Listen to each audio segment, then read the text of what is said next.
We are live with Masks of Nyarlathotep, episode 15, also known as Thaddeus's Angels. And where we left off was, as I recall, it was nearing the end of the day. The three core investigators, if we want to call them that, had just left the Penhew Foundation and had arranged to meet Alice the following day at the hotel for lunch. So it's kind of late in the day at this point, and I will leave it up to you guys what you want to do. Just return to the hotel or do something else. What time did you say it was? I'm going to call it about 5 o'clock, getting closer, maybe 5:30. Where was the British Expo supposed to take place? We know it was in a park, but I don't think we know. It's northwest of London. It's a couple hours outside of the city. Okay, so not that today. Yeah, that would be a little late for that. It's probably closing up soon anyway.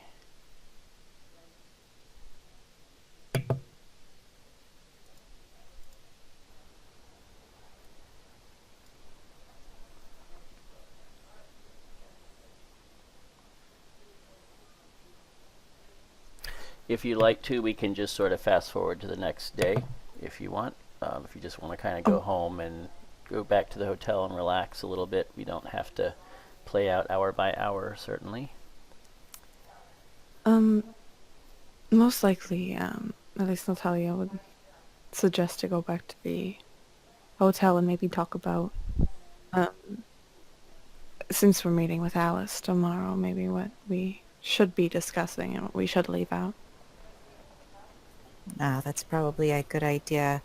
I'm not sure even I know everything that you know, but if there's things that we shouldn't be discussing with her, that is something we should be on the same page. Indeed, I think we need to be careful exactly who we talk to. We didn't exactly see what Silas was, and we, I think, offered quite a bit of information to him for him to exactly discern some of our motivations. And we did the same thing with the police. They know we came here. It's really the more people that we tell about our experiences, either they are going to be drawn in to everything that we have experienced. They are going to be just thinking that we are insane, or they are going to be against us. And I think we need to keep that in mind. Yes, we certainly don't want to appear flaky. She seems to be a serious academic. At the same time, I don't normally go on hunches or feelings, but considering my dream, I can't help but feel that she's a connection that we need to pursue in all this. Not to mention her expertise in the studies of that Black Pharaoh. So, exactly what did you see in this dream? You said you saw her? I assume you're discussing this back home, right? In the hotel? Yeah. All right. It is starting to rain outside, and it's getting chilly, so I assume Thaddeus might want to start the fireplace. And so you can have some tea and scones and discuss into the evening. A fire would be nice. Thaddeus, do you need assistance?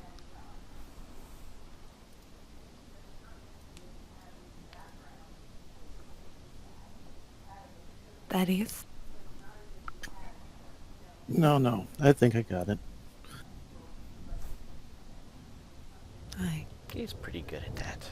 Takes care of it.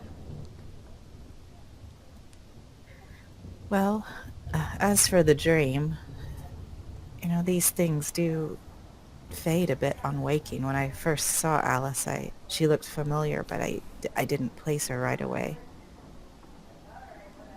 I mean, even now, I wonder to myself, I would think it was just the power of suggestion if she hadn't said that she had had the same dream. At any rate, all I really remember is that we were standing in front of a mummy, an Egyptian mummy, in the regalia of a ruler or a king. So I'm assuming a pharaoh. And he had glowing blue eyes. And I turned to my right, and there was Alice, although I didn't recognize her in my dream. And she just said something like, it's all true, the Black Pharaoh, he's real. And that's really all I remember. And this... My apologies, please remind me. This pharaoh... What do you think his name is? Well, according to the book, Life as a God, he's referred to as Nivrin Ka or Nevrin Ka. Some slight variations on that. But it also says that he goes by many different names. Nevenka. What does Ka mean? That sounds like something I've heard in reference to Egyptian lore on some other, just in passing. It is... I'm not sure, but it is also interesting, this... Nevenka saying it was by many names. Do you remember that Silas said the same thing? Thaddeus, you can try an occult check to see if you know what it means. Or any of you can actually try a history check if you'd rather. Okay.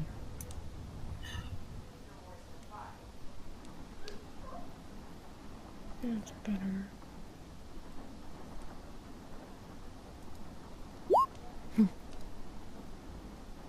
Oh, Oh, my history is not too bad. Let's see. None of you really know.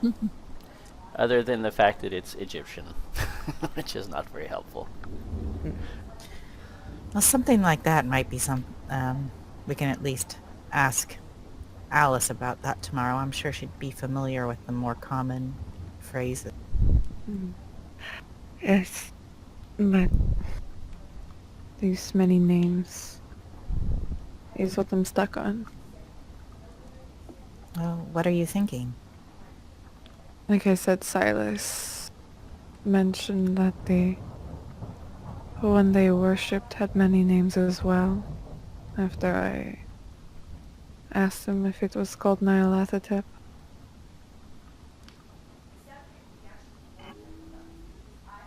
Well, it could refer to the same person, I suppose. I mean, that sounds like an actual name. Is the Black Pharaoh. The others might be just titles. There's like a few things. I don't know exactly what it goes by, but from at least what Mr. Carlyle saw in his dreams, there was a pharaoh. One that called to him. She actually pulls out her own notebook again, going through, flipping through the pages. I quote, a male my apologies, English is even my writing, using sometimes. A male, tall, dark, and gaunt. There's a symbol on, meaning the pharaoh's forehead, an inverted Egyptian ankh. Oh yes, that's mentioned in my book too. There was on his other hand, I think it was, oh goodness, I'll have to go back over the notes again, I don't quite remember, but on the other hand, he had Roger's face carved into his hand. That's interesting. That seems almost symbolic. Yes, his therapist, Dr. Huston, I think wrongly assumed a lot of these things that Carlyle was going through, a lot of inadequacies, a lot of him being scared, and something about sexual prowess and phallic symbols, wanting to overcome his father, that kind of thing, but after reading all this and after what we've experienced, I know Dr. Huston is very incorrect. These dreams that he received, I do not think they were anything of exactly of just symbolism, of just mass hypnotism, considering Carlyle had these dreams since he was young. It's something else. Well, perhaps not. Or perhaps it was Roger's mind's way of telling him that he was under the control of this figure that he was dreaming of. It may be hard to figure out exactly where perception ends and where reality begins. I don't think it was the mind saying that this figure had control. I think this figure was reaching out. It's called to him. Wanted him to come find him. Why do you think Carlyle went on the expedition in the first place? For fun? There does seem to be some sort of, I don't know what to call it, a psychic element that I certainly don't know how to explain. Shelley gets up and walks over to the window and looks out at the rain. I'm sure it's covered in clouds. Do we know what moon it is right now? 1 minute and I will check for you.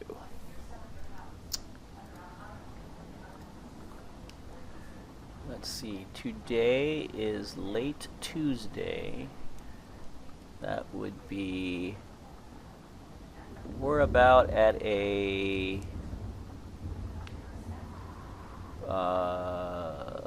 about a quarter moon at this point.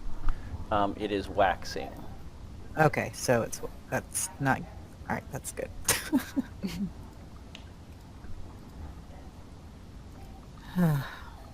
Well, if these books are right, or at least if the cultists are on the same page as the writers of these books, they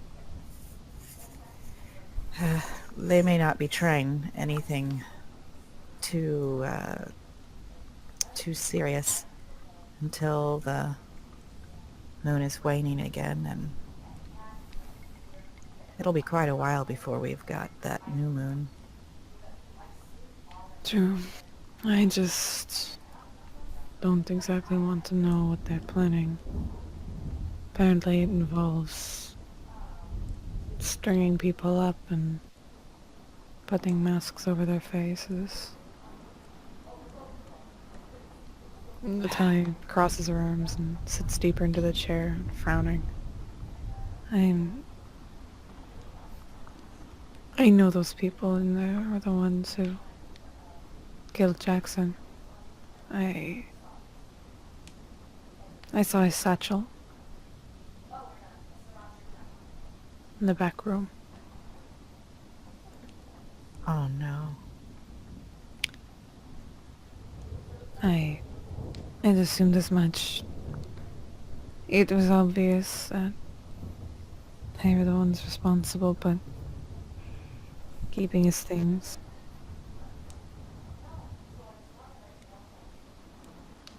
I I don't know what more we could have done. I don't.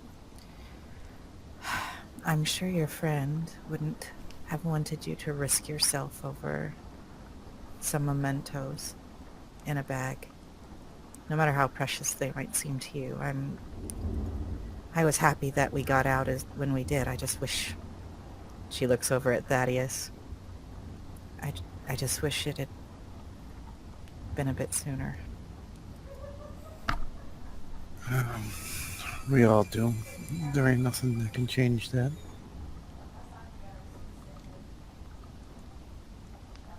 No, unfortunately not.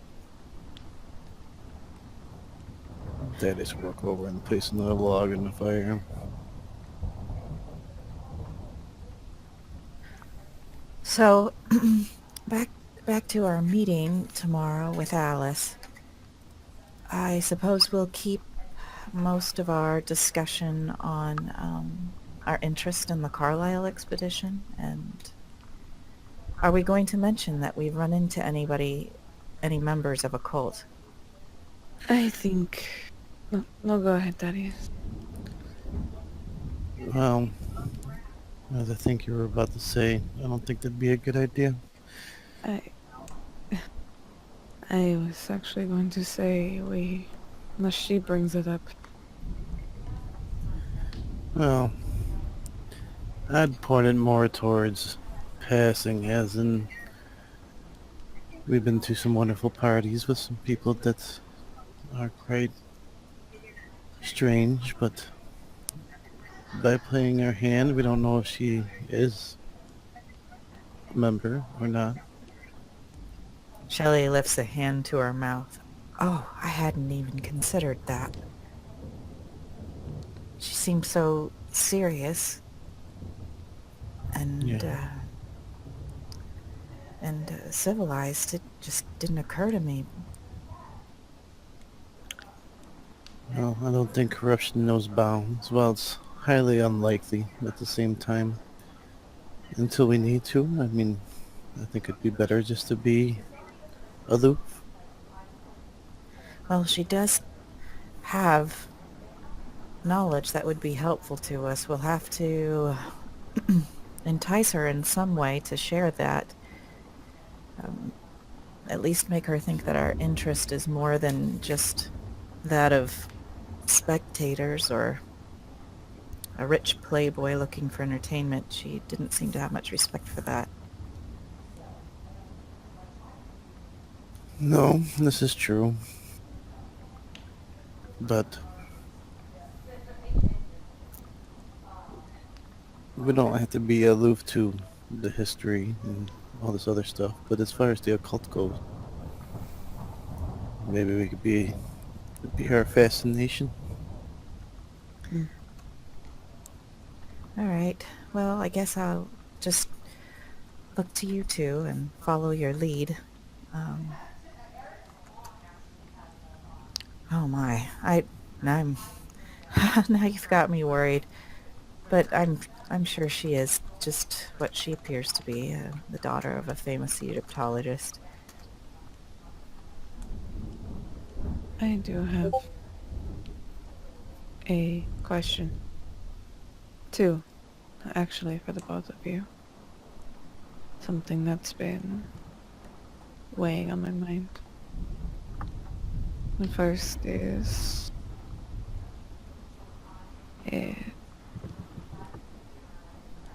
what exactly are we doing? Why have we come here? Are we planning on stopping these people, or just attempting to find out more? Well, I would say stopping them, but however, we need to know more in order to stop them. Because it really getting to the root of it all will help us understand how far it's spread. But What if getting to the root of it all either brings out some sort of terrible desire within us, or something else, whatever it is, this Nyarlathotep, this Evanka, if it is a physical thing, something that can be interacted with. What if we get too close? Hmm. Well, that's a risk that we'd have to take. I think either way at this point, it's even if we try to stop and give up our pursuit, it would be our demise. Or even if we could figure out who is behind all this now and try to stop it now, it's there's more. It's it's like a tree. You can only prune off so much. I I don't know how much three people could actually do to stop something this widespread, but I can say that, criminals and these secret societies, they are able to exist only because they're shrouded in the darkness and seclusion. Perhaps the best we'll be able to do is to bring this to light. I mean, how can they continue if they are really under scrutiny?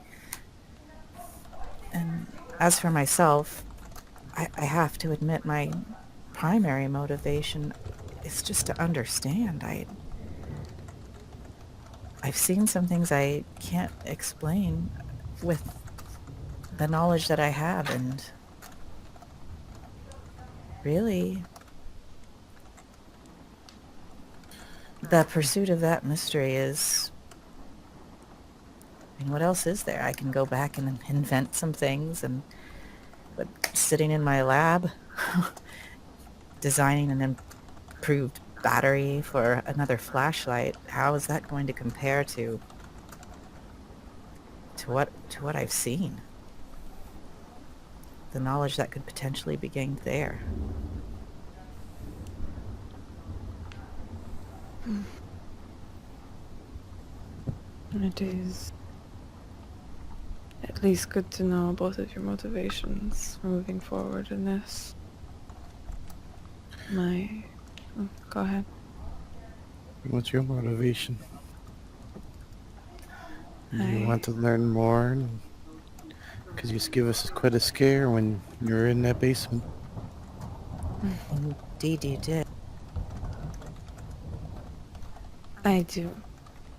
I want to know exactly what it is that drove those people to do all these horrible things, to take those people in the basement, to kill Jackson in such a ritualistic manner. I want to know exactly what it is that's been reaching out to these people. Roger Carlyle, Augustus Larkin, most likely more. I am both horrified and very curious. There's many things in these texts, in these pages that we've read that lead to something, for lack of a better word, amazing in a way.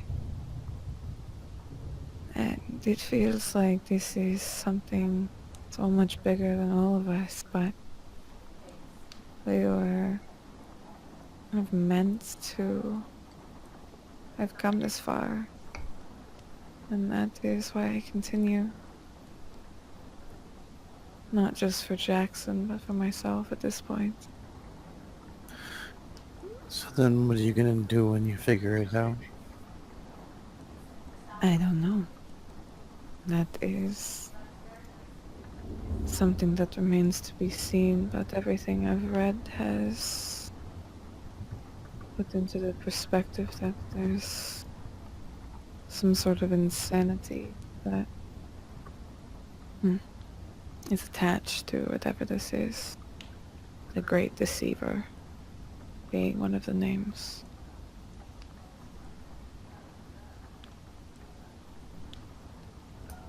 Well, I think it's important that we remember that particular name as we further our research and try to determine what's real and what's not. Pardon me, And sir?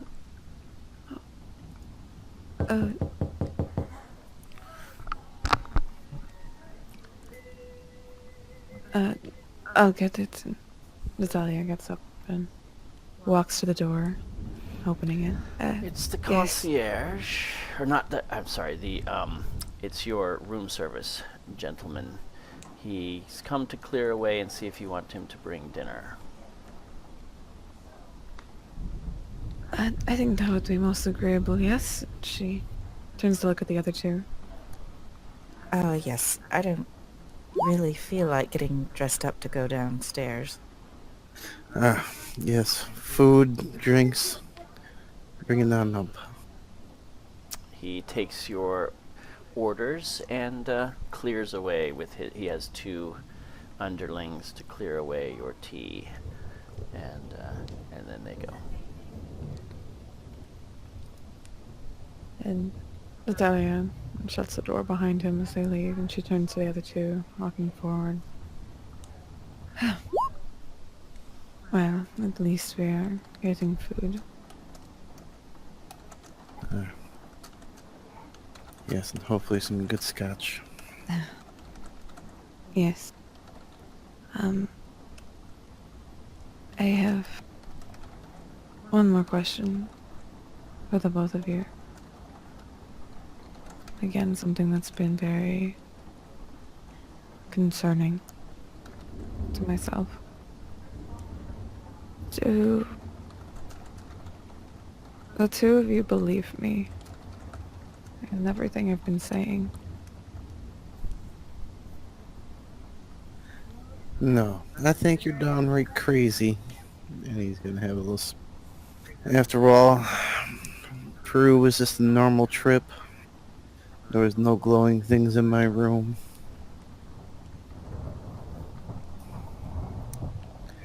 It's all just imagination, I think. Shelley smothers a little laugh at that and then looks a bit more serious.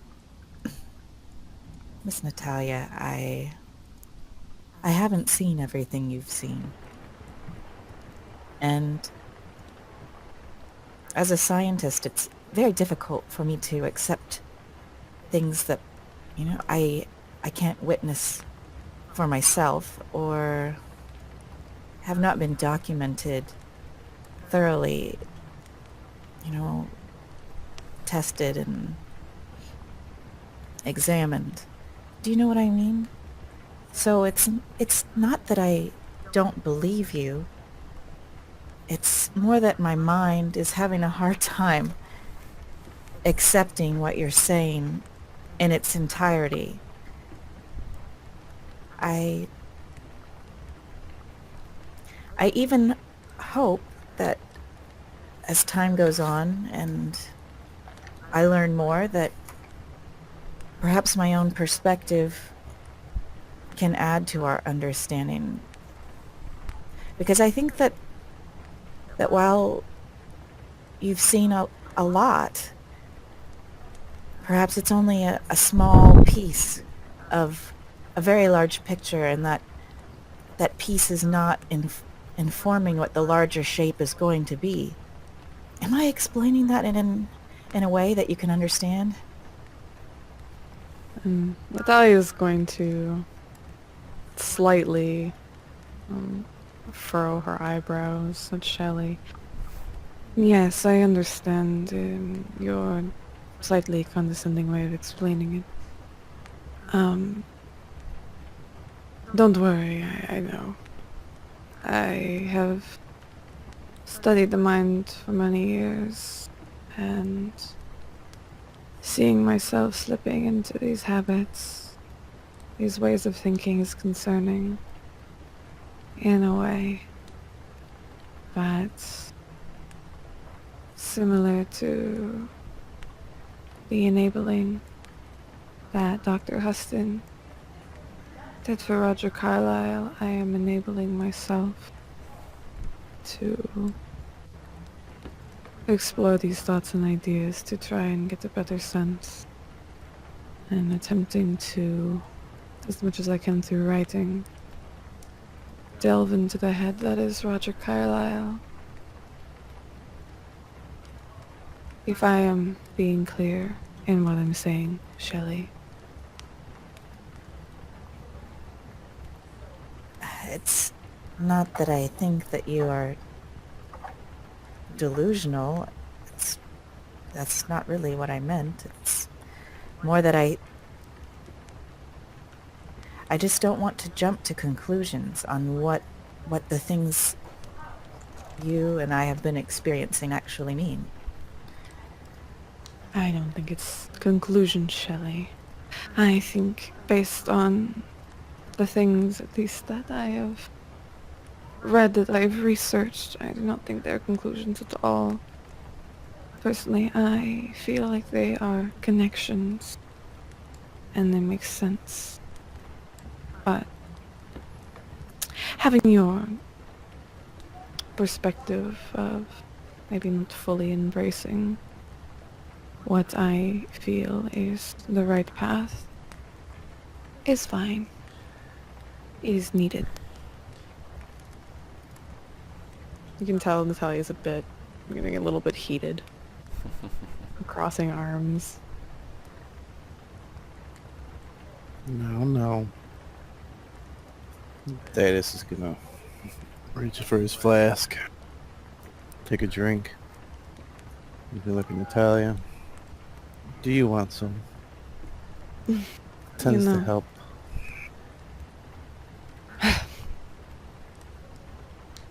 Fine. And I'll walk over, taking the flask and taking a drink. I am going to do more research after dinner. Yes. Or perhaps you can give it a break. Let your mind be at ease a little bit. If I let my mind be at ease, I am going to both mourn the loss of Jackson and also be upset because my daughter is not beside me, so I think studying is honestly the best thing for me. Yes. I see. Well, I had spoken to Thaddeus last night about the possibility of seeing that British Expo while we're here. If you need an excuse to that it might be related, I understand that there's a great deal of Egyptology that is part of this, and you might find something that's helpful or educational. As for myself, I find that if I don't give my mind a rest from what I've been pondering every once in a while, then my thinking just becomes clouded, and I can't make those jumps, get those inspirations just by forcing it. So just from the position of a pleasant distraction, I think it might be good for that too. Would you be interested in that tomorrow? Natalia pauses for a moment, takes another drink of the flask before handing it back to Thaddeus. I would be agreeable. After we speak to Alice, of course. Of course. Hopefully, she looks out the window. This weather will have let up by then. I do hear that London gets an awful lot of rain. It's better this time of year here than in Russia, so I'm content with the rain.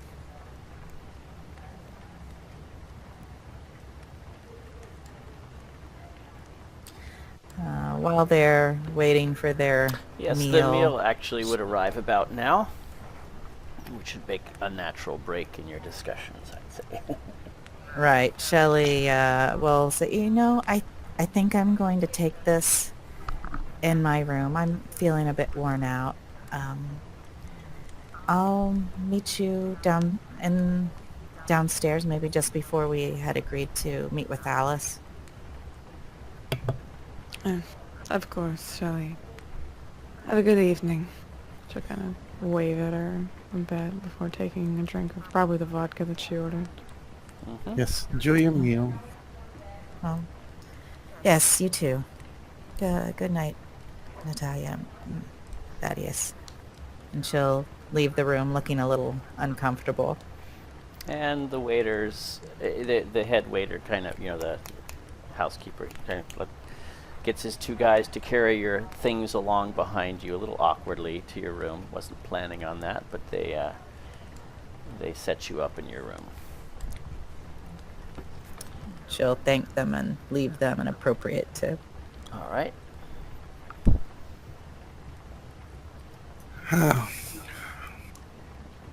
And Thaddeus is just gonna take a drink and stare at Natalia. Natalia will avoid Thaddeus's gaze for a few moments before looking at him. What? Do you think that was the best way to go about things? I don't know the best way to go about things anymore. Thaddeus. No. Well, Thaddeus kind of stand up and go put another log on the fire, kind of get a little toasty. Sit down with his glass and his food, and he'll put his food aside. Just pick up his glass and take a drink. We are all sad, frustrated, and angry at the same time. It's not just that, Thaddeus. Ever since we got on this boat, and she'll pause, thinking whether she wants to talk about it or not. Ever since we started traveling here, the dreams have kept coming back.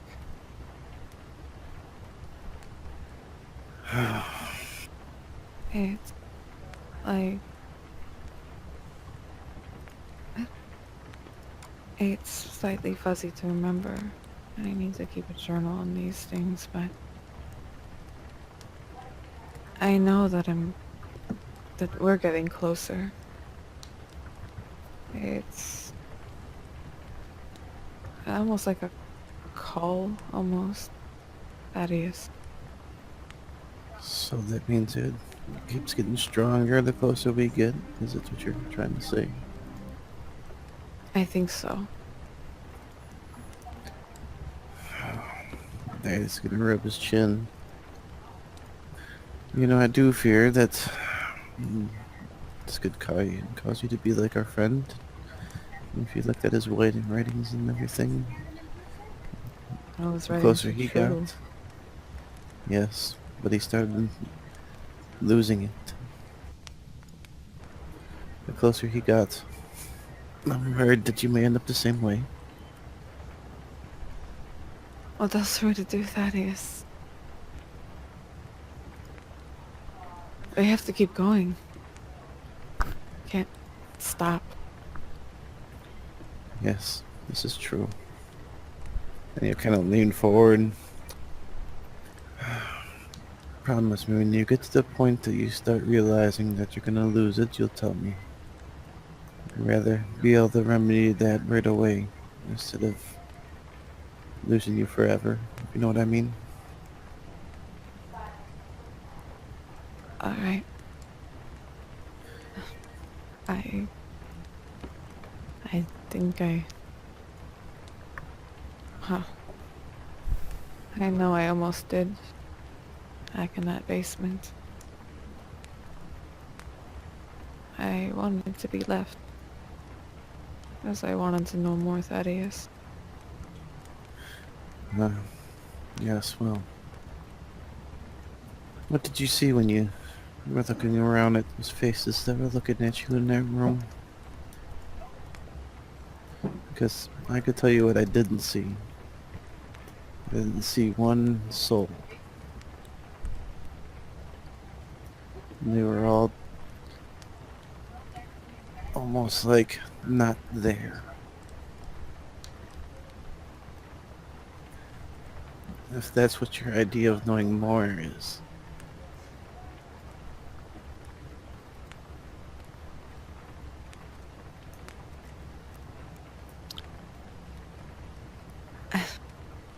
You have a point. Yes. I mean, you can't be controlled by any being or thing if you think independent, right? I mean, maybe that's what these dreams are for. Make you lose it. Maybe. I am unsure at this point. I am fairly scared at this point, that is.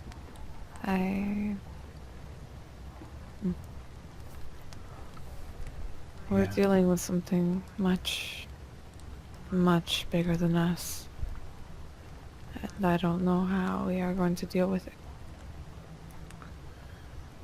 Well, at this point, we couldn't even fathom, I don't think.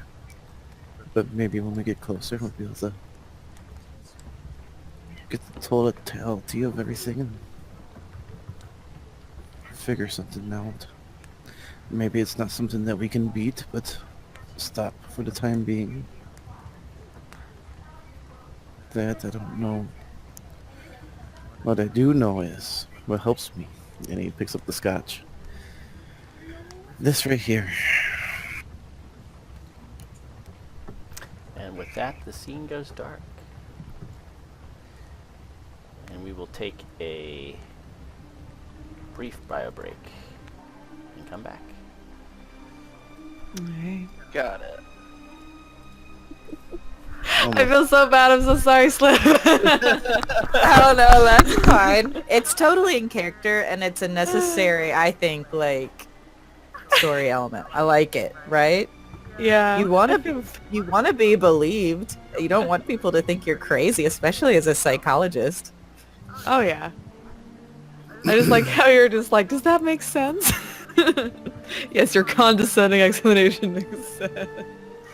I think she thought it was condescending, but for Shelley it was more like, I don't talk to people well and I don't explain things well. Oh, definitely. Like I can tell that Shelly's a little bit like the socially awkward type, so it's Right. great. Fucking Natalia's just a dick. It's because you don't drink as much. Replace all fluid with alcohol, you'd be good. Just give me heroin, I'll be fine. Well, now. We all seen how that worked through. You'll be leading us to temples to dig out gold again. You meet my friend? He doesn't talk much. But yes.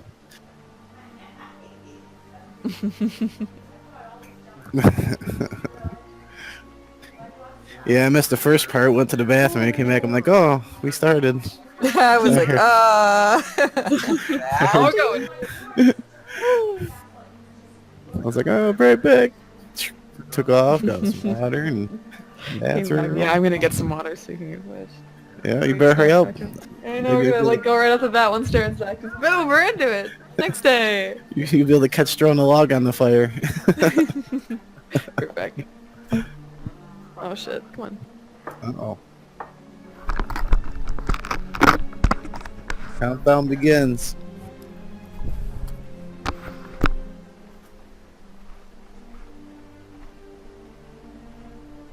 See, I'm convinced this whole Thaddeus fast it passes all sanity rolls. He's turning into a roaring drunk. That would be the indication there. I mean, He only failed one of them. Of all the tests he's had to take with sanities, it was only one. must be working then. Mm-hmm. Why ruin a good thing? If it ain't Baroque, don't fix it. Exactly. So now, if you could kindly talk to Telsa and get his death ray instructions so we can start blowing shit up, that'd be great. I have been talking to Tesla. I don't know if he's gonna let me know. Send me some blueprints for weapons that you can use against extra-dimensional creatures. Yeah, see? That is why Shelly is brought along, so she could become our Egon. Yeah, she is Egon. Oh my gosh, that's so true. All right, are we all back? Negative. No. No, Matt went to get water. Ah, okay. You sure that's all she's doing? She's not, Maybe not- heroin. I don't not know. getting out her 45.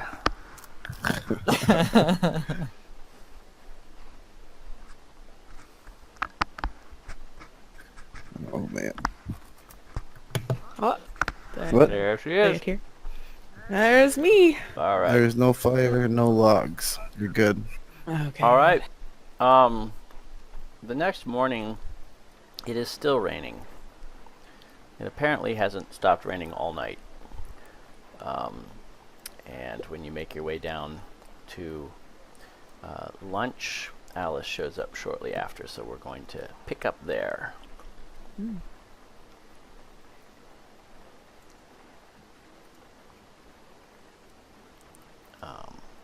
Alice would arrive just shortly after. I would assume she's fairly prompt. It is raining and pretty miserable outside, although the rain is lighter than it was yesterday.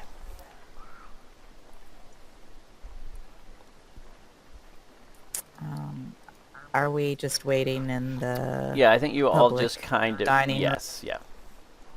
That was the things- plan, as I understood it. Right. Shelley's just waiting at the table, kind of nursing a sherry and avoiding some eye contact with Natalia. There's a definite tension. Thaddeus would be. Oh, sorry. No, go ahead. Oh, Thaddeus would be holding the glass of scotch. It's never too early to drink in his eyes. He'd be eyeing the tension between the two. And Natalia's really just got all her notes. It's her notebook on the table, and she's got little leaflets kind of with tags on it. Okay. Occasionally, like, shooting Shelley looks, but mostly just kind of going through and making additional notes. All right. So, did you? Emma Jade, I assume you're here too, right? Yes. Okay. I'm here. Feel free to come in anytime. Cool. Did you Tim, I sleep know you were well? about to start talking. Yeah. No. Did you sleep well, Shelley? Yes, it was fine. The rain always helps me sleep. What about yourself? Yeah, look at it, tell you. We were up kind of late, sharing some drinks. So, At this point, you see Alice walk in, closing an umbrella inside and handing it off to an attendant at the door. She looks around, trying to keep an eye out for any of you, because she doesn't know your room number or specifically where she's supposed to meet you here. Shelley's been looking up every now and then, really kind of eager for Alice to get there. And so as soon as she spots her, she'll stand up and wave her arm around. She gives a light smile as she sees you waving, and hurriedly walks towards the group of you. Kind of a bag with a lot of books and notes hanging on her side. As she gets close, she's just going to take a seat. Good Thaddeus. afternoon. Thaddeus, as you're walking up, would get up and pull the seat out for you. Oh, thank you. Yes, yes. And Natalia sits up and puts her, adjusts her ponytail, making sure it's tight, and she regards Alice with a nod. It is nice to finally meet you, Miss Hall. Yes, Miss, Vizcaya, was it? Vescovia. But I good. apologize. It is perfectly acceptable. So, were we planning on speaking here, or did you have plans for some place? And she's gonna look around at all the people nearby, walking around, a little more private. I think maybe we can at least do some light introductions, knowing exactly maybe what each other is interested in, making sure that our interests align. So this is not a waste of time. And then we can speak somewhere private. Is that acceptable?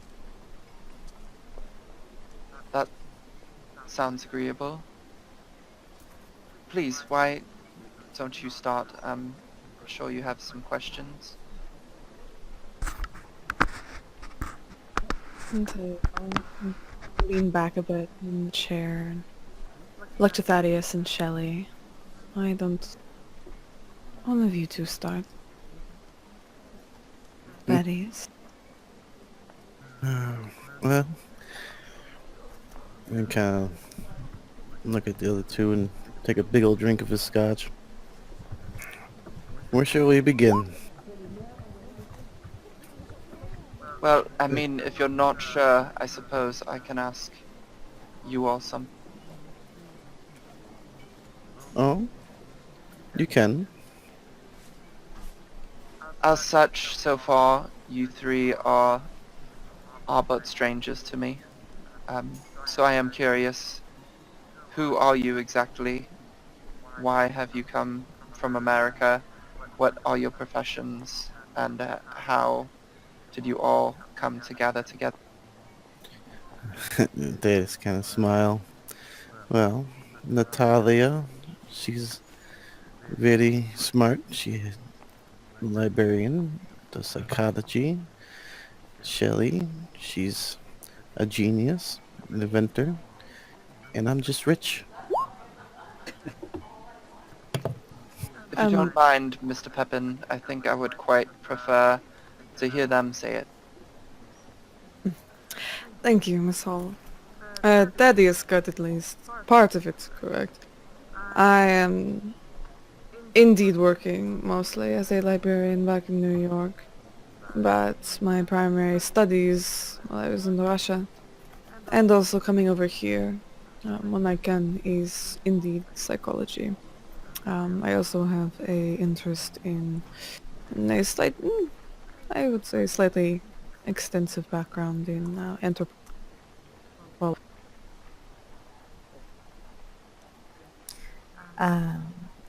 Yes, I think Thaddeus overstates the case when he says that I am a genius, but I am a scientist. I studied under Tesla. I'm not sure if you're familiar with his work. He's an American scientist in studying electricity and radio waves, energy transmission. At any rate, my interest in our ventures is primarily academic. We have reason to believe that perhaps there are phenomena or just ancient knowledges that need rediscovering, that might be part of this field of study. Part of the field of study of radio waves.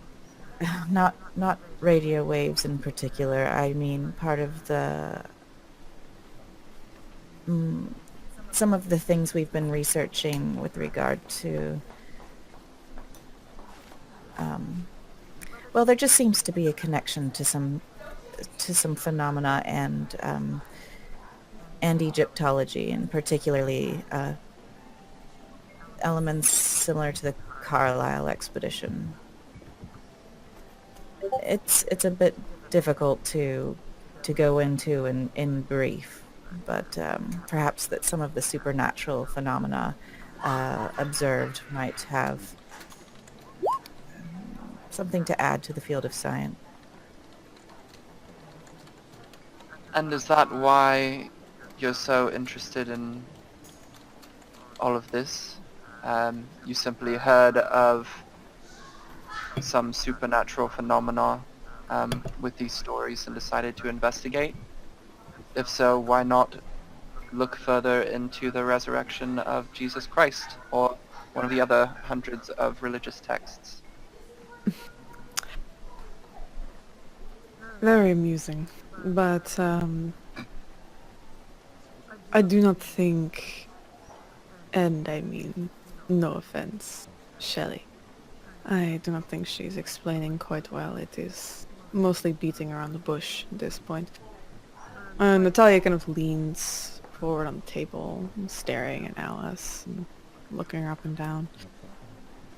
You have experience, at least studying, at least what it sounds like. You spend much of your time locked away in that library studying Egyptology, what your father studied, and also this Nevern Ka.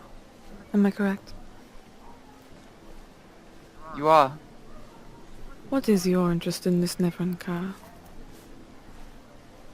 Because our interests might align, depending.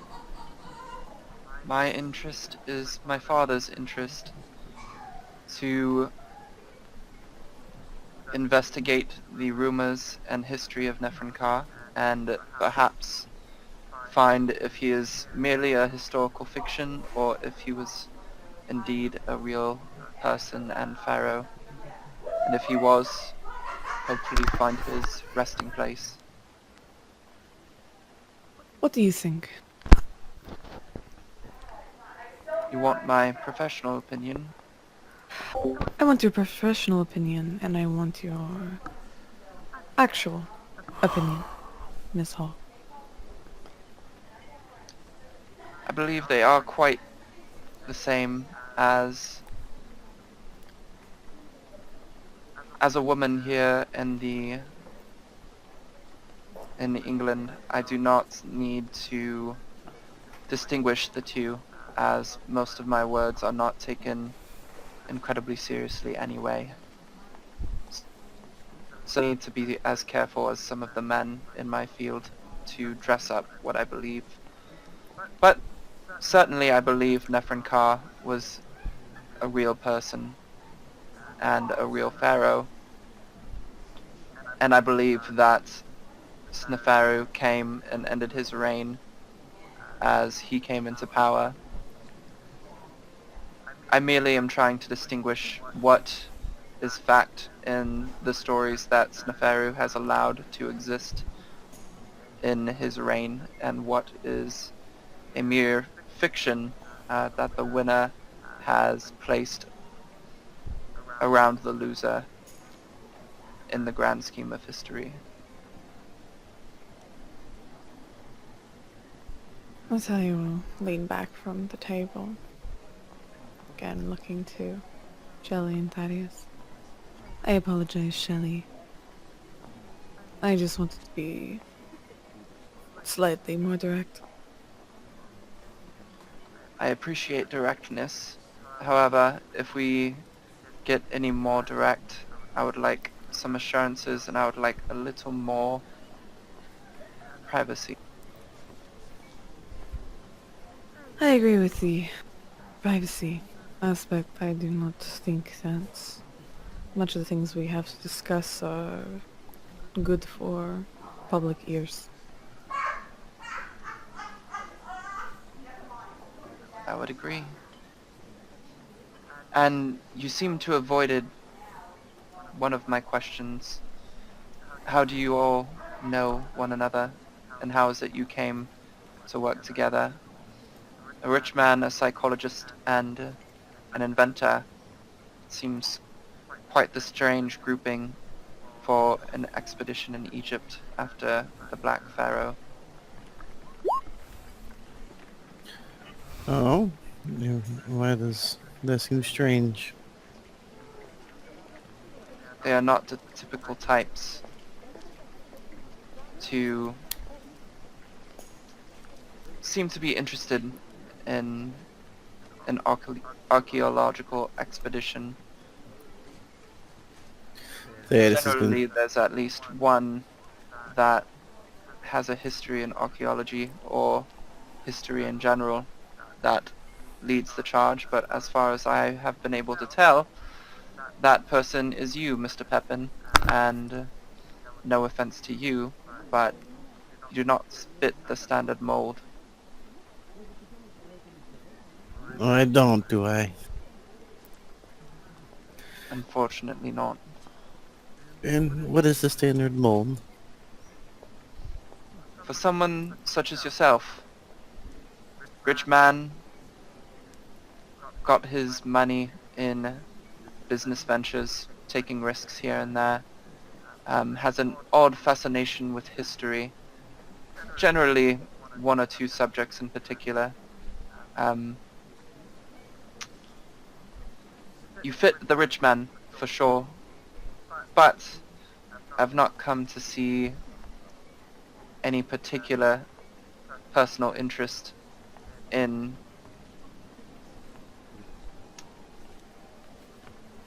Egyptology or archaeology in general from you, that I had from someone like Carlyle. Uh, yes, well that is where me and Mr. Carlyle differ. Me, I like the sense of exploration. Kinda breaks my common theme of being depressed and sitting in a room all day. And that is where I met my friend here, Miss Vescovia. We were on an expedition in Peru. You ever been to Peru? I have not, nor have I read of many of its expeditions, but what was your... You know, jungles and hidden temples. It's quite fruitful, but not much to be found. But ever since, it's been a desire to visit Egypt as the next place the ancient history will dwell. And you'll look over at Natalia. Wouldn't you agree? Yes, indeed. We traveled with a gentleman named Jackson Elias, a writer of many different novels, mostly detailing death cults in different parts of the world. He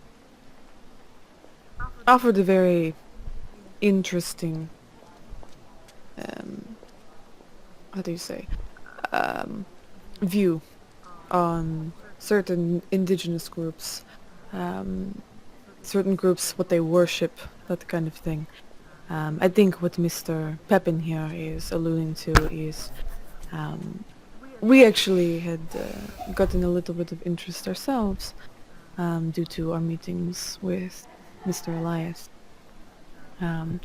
At least in terms of exploring these indigenous people and exactly what they worship, which led us to the discovery of the information about the Carlisle expedition and exactly what they were traveling to Egypt for, not to Kenya, is something that we are extremely curious in, as they seem to have been absolutely eviscerated by the locals. Yes. And any interesting factoids that they found about these locals? We're lost with them. Some, yes. Yes, I'd be remiss to say all. Yes, that isn't the subject entirely, but I do believe we share a common interest there. However, I am grateful to hear of Mr. Elias. I feel that is the missing piece in all of this that I had not seen before. Please tell me, what is his involvement with you, and where is he now? I'd quite like to speak to him again. Did you... You knew Jackson? Briefly, I met him once, a few months ago. Black man came in December, spoke to me about the Carlisle expedition. How did he seem? How was he? Natalia again is leaning close and she's got a concerned look on her face. He seemed quite the intelligent man. It was surprising. He had heard that I had been offered a position on the Carlisle expedition and was curious why I turned it down and what my general sense of this was and why I didn't join. As we talked more and more, I began to see him to be a little bit obsessive about the whole thing. But he did seem quite interested in what I had to say, and also quite disappointed in the little information I gave. Unfortunately, he left, I think, without what he was searching for, and left me some information if I needed to contact him once again. But if you're here now, and he's involved in all this, then I suppose I don't necessarily need that information. Well, I do think that we have reached the time that we need to go to a more private quarters. Is it indeed? Yes. Well then, please lead the way. All right, you can retire.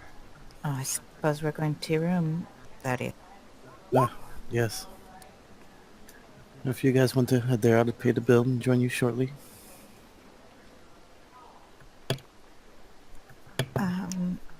All right. Come with us, Miss Hall.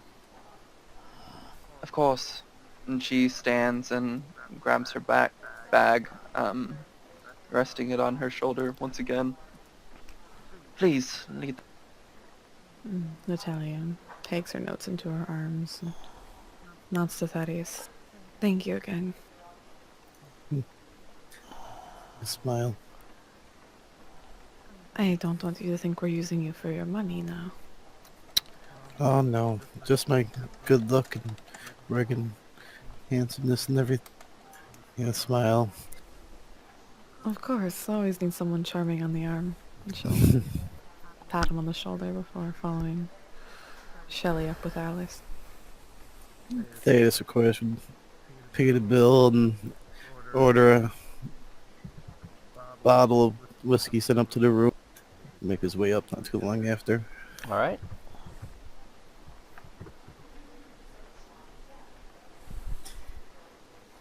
On the way up the stairs, Shelley will turn to Alice.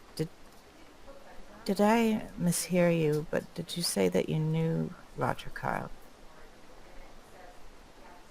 I had met him briefly once before. Nothing significant, but enough to understand the kind of man he was. What kind of a man was he? Confident, brash, rich, in over his head. Obsessive. Obsessive is definitely one of the key words I would use to describe him, especially in his search for the Black Pharaoh. Did you ever meet the woman he traveled with? Which one? Muir. The black one. Oh, I believe I was aware of her. I know that she was practically the intelligence behind the whole operation, the architect, if you will, even though Carlyle would never admit that. But I'm not sure that I ever actually had the opportunity to meet her personally. I simply only heard of her in my personal research into the expedition and from Penyu himself. Shelley nods. Oh, that's unfortunate. She seems a mysterious figure, and like you, I had gotten the impression that she sort of masterminded the whole thing. Had you met her at all before her demise? Oh, no. No, I've only read some things. So had Penhew met her? Penhu went on the Carlyle Oh, expedition, yes, so yes. he knew her personally. Had anyone at the Penhew Foundation anyone now there, do you think they would have met? The only other that I believe would have potentially met her would have been Mr. Gavigan. However, he's never seen fit to discuss the Carlyle expedition and his involvement or familiarity in it in great depth with me.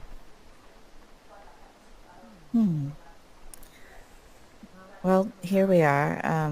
This is Mr. Pepin's room. Shelley will open the door. She'll start gathering up some empty bottles lying around. Well, you all have been busy. Yes, mostly. Thaddeus uses Mr. Pepin uses the alcohol to calm his mind. I see.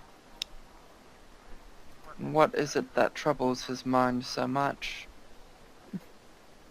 Azalea walks over to the state she was sitting in last night, sitting down.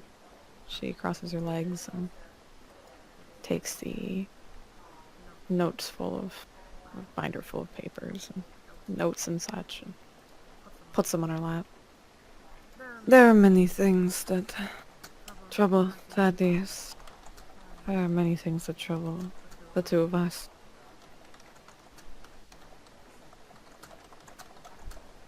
Alice, And if you do not mind if I call you Alice, or do you prefer Miss Hall? you may call me whatever you wish. Alice.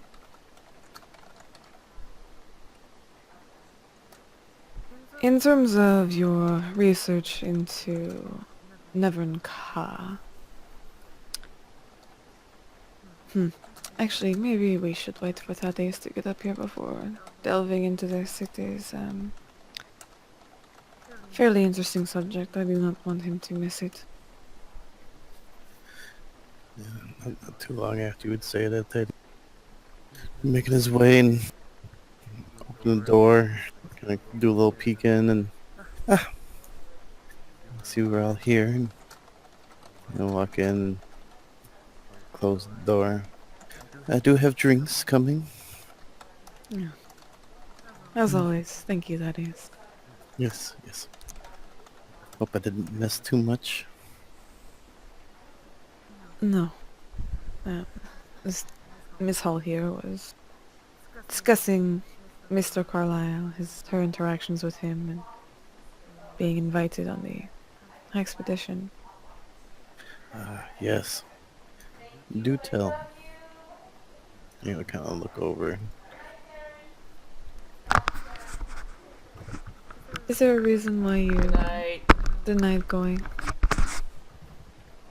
It's much the same reason I show such hesitance towards Mr. Pepin and the both of you. Although the Carlisle expedition did have a great American benefactor that provided quite a wealth of resources, he did not seem particularly prepared or suitable for the expedition. He was a rich man, very obsessed with the subject, yes, but besides Mr. Penhew, who himself I'm not the greatest fan of, however, I do recognize his contributions to the Egyptology world and his ability with the subject. The others in the expedition seemed much... I got the sense that they were only invited and were only participating because they were women, pretty women at that. And I was worried that my involvement was being limited to just the same. I Shelley wasn't... flushes scarlet at the suggestion that they are there because they're arm candy. I assure you, Miss Hull, that I am not here as any sort of decoration or entertainment. Yes. They definitely are not. They kind of smile. Although as beautiful as they are. Yes, I am more muscle at this point for Mr. Pepin. I am thankful to hear it, but I'm sure you understand my skepticism, and I hope that this conversation proves to erase those fears from my mind so that we may continue forward and hopefully a mutually beneficial agreement. Of course. Well, that is understandable.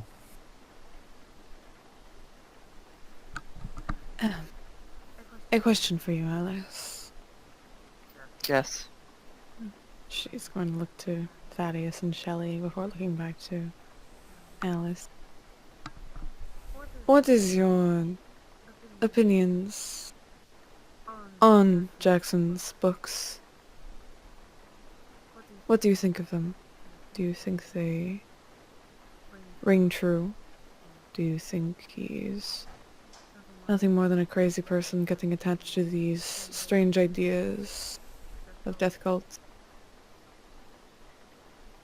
I'm actually sorry to say that before I met Mr. Elias, I had never heard of him. He was recommended to speak to me from Mr. Gavigan as he went to the Penhew Foundation asking for someone who was familiar with the Carlisle expedition, and he heard that I was invited to join. So he was curious, much like yourselves, why I didn't join and why I didn't go along. After he left with his seeming disappointment in the answers that I provided, I honestly quite forgot our meeting. Um, Mr. Elias was an interesting man and seemed quite intelligent, but he was not forthcoming with much of his reasonings for why he was interested in what I knew. And so our meeting faded to the dark recesses of my mind, and it was only a few weeks later that I ran back into Mr. Gavigan and taunted him with the information that I had spoken to Mr. Elias, during which he seemed quite troubled about the nature of Mr. Elias's questions, and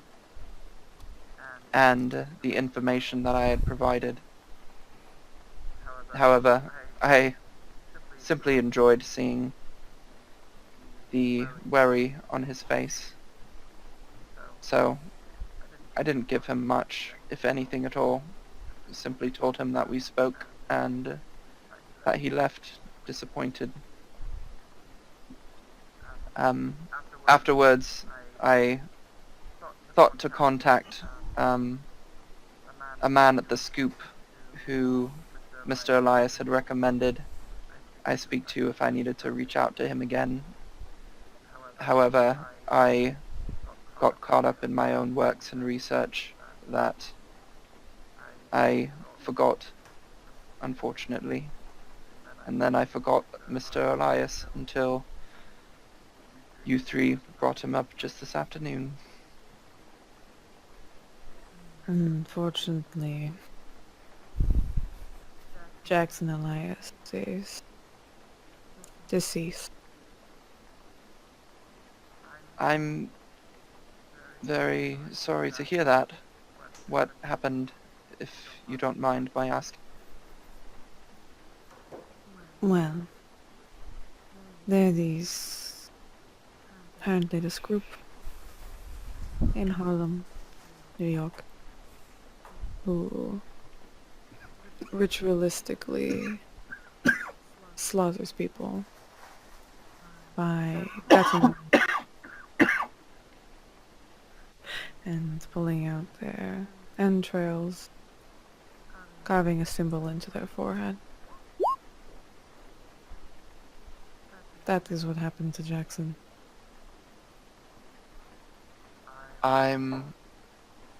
She seems a bit knocked off guard, surprised for sure.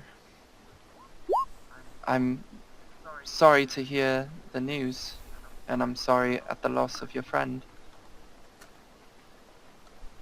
Tell me, did you learn of this group at all? And this symbol, was any of it connected to your interest in Nephrin Ka? Before I answer that... Oh.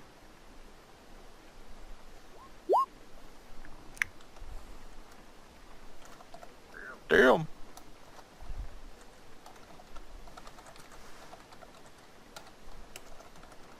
Before I... I do have a question. She'll lean forward, uncrossing her legs and taking her notes into her hands, putting her elbows on her knees. Miss Hall, what other names have you heard Nephrin Call be called by?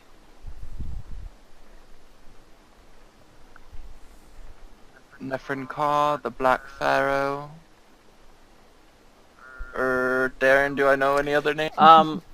There are variations of Nephren, Neveren, Nefren. but they're all just minor variations on that.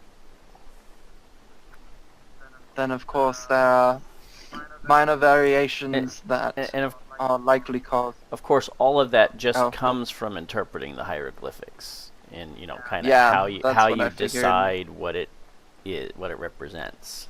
So Yeah, there are variations to Nephrin, Nefrin. the ka part is Just all always depends on. the ka part is always there, though. That's quite Okay. consistent. Just all depends on how the hieroglyphics are translated and who does the translating.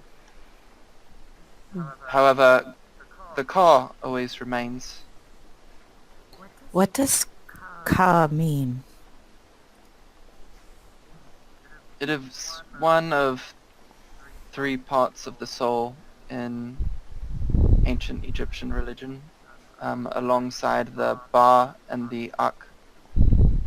The ka it's typically translated as meaning double, but that's not exactly right. It's a life force that is separated from your body after death. It's a part of your soul.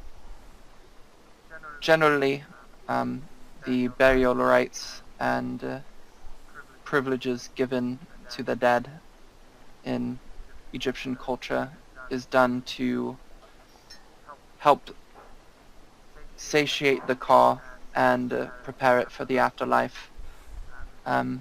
They believed that a corpse had to resemble the living person as much as possible so that the ba would return to it each night after resting in the sun. Food, servants, possessions were all left in the person's tomb to help the ka in the afterlife. The significance is generally a matter of controversy because there's not an exact definition that has been found as of yet for the term. Much of what we know is just gleaned from various references and texts that it's involved in. The hieroglyphic for ka is shown as uplifted arms and seems to have originally been designated as a protecting divine spirit of a person. And it's generally believed to be something that survives death and can reside in a picture or a statue of the person who has died. So, the immortal part of someone's soul that lives on after their death. What does Nevrin mean? Does it have a meaning that you're aware of?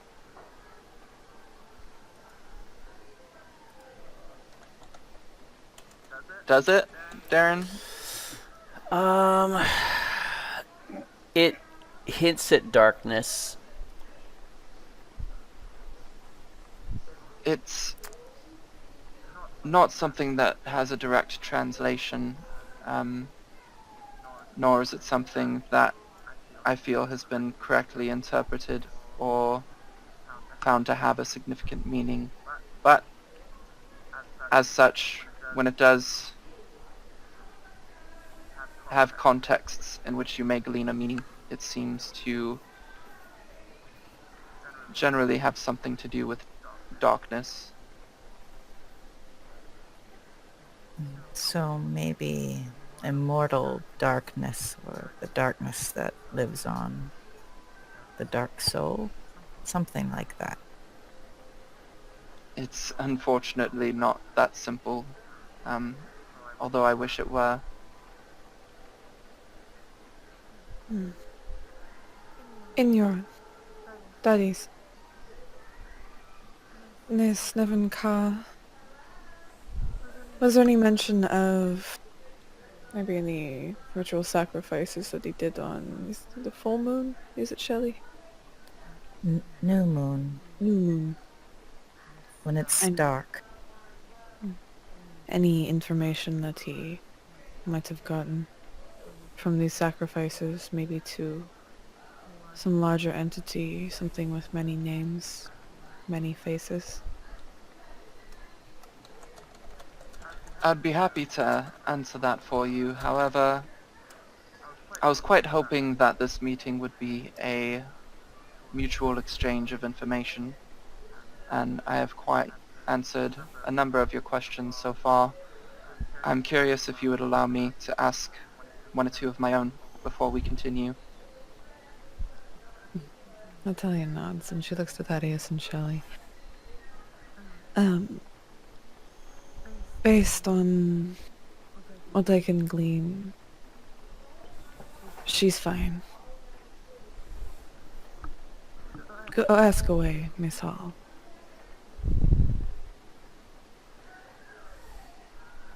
So you first learned of the Black Pharaoh from Mr. Elias, is that correct? No. Well, Then, we did not exactly first learn of it. There was hints in certain letters that he left. Certain letters that we found post-mortem. The hints to the pharaoh.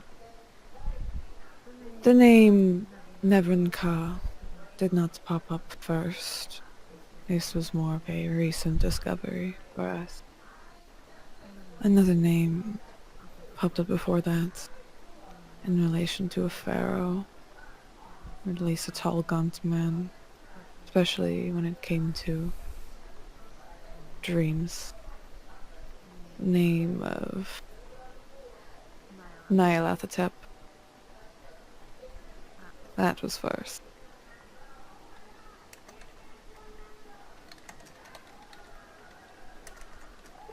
have I heard of Nyarlathotep at all, Darren? Well, there you go. She nods thoughtfully. And tell me, what do you know of this Nyarlathotep? And you would probably correct her pronunciation to Nyarlathotep. It's clearly an Egyptian, sobriquet, but it would generally be pronounced that way by an Egyptologist. Can you do it one more time? Nyarlathotep.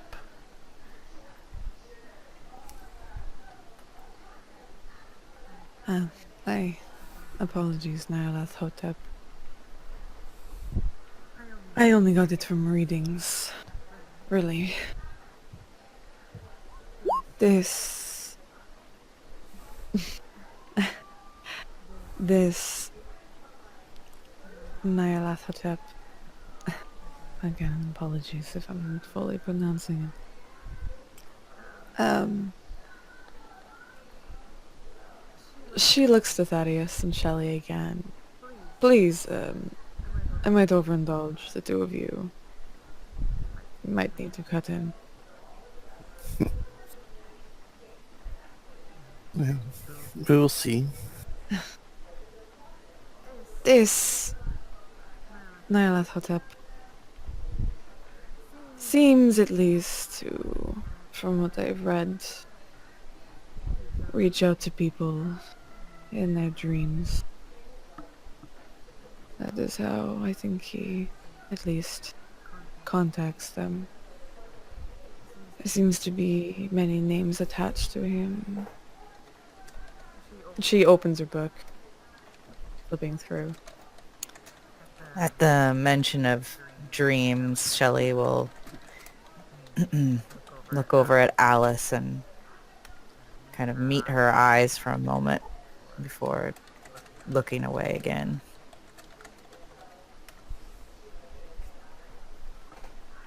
Yes.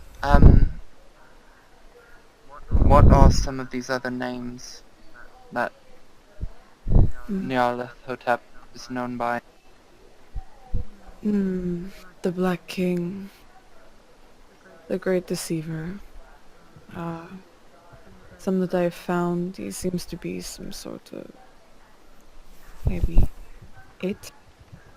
Not exactly sure. And she's, again, flipping through her books. for her Was note.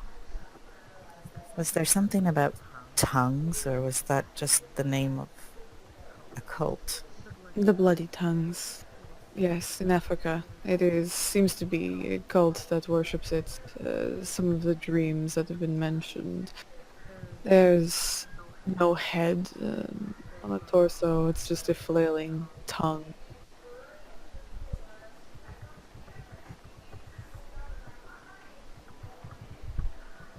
But the thing is, it is not just one person who's had these dreams. And it's multiple people. Yes, Roger Carlyle seems to have had these dreams, and Uh, is mm, from what we've heard. though that kind of information cannot leave this room. Of course. What do you know of his dreams? What sort of dreams were they? Natalia takes out a very large file she has kind of scrolled away in her notes. She places it on a table in front of Alice, kind of poking her finger at the file. These are the notes from his psychologist, Dr. Huston. These include a analysis, or at least what I think is a false analysis of Roger Carlyle's dreams, though, again, cannot leave this room. Of course. She's gonna kind of run her fingers over the file. May I? Yes. Though there's much to take in. Many pages, many things to decipher. He Of course. has had these dreams for a very long time. Seems to have these... Oh, go ahead. She is gonna just kind of open it and start largely skimming. She's not gonna go too full into researching it right now, as she's talking to you all. But she was gonna say something else, but you can finish what you were saying. It seems he's had these dreams. He regards them as dreams, not nightmares. Since he was young. This walking through a mist, these webs, meeting a man. There is an inverted ankh on his forehead, I think a upside down pyramid on the one hand, and it was Roger's face on the other. There were many dreams like this, many dreams of this yellow light, many dreams of him peering over the world, having this sense of a greater purpose. And I think that is exactly what helped call him to Egypt and to Africa. I see. Well, the Ankh generally is something that denotes life and is a symbol for life. So what you describe is quite possibly an unlife of sorts. This may be reaching, but perhaps his watching over the world is a reference to the Ba. It's one of the three aspects of a soul, and generally, especially in the time of Nefren Ka, it was something that only kings had. It's a part of their soul that could travel between the worlds of the living and the dead.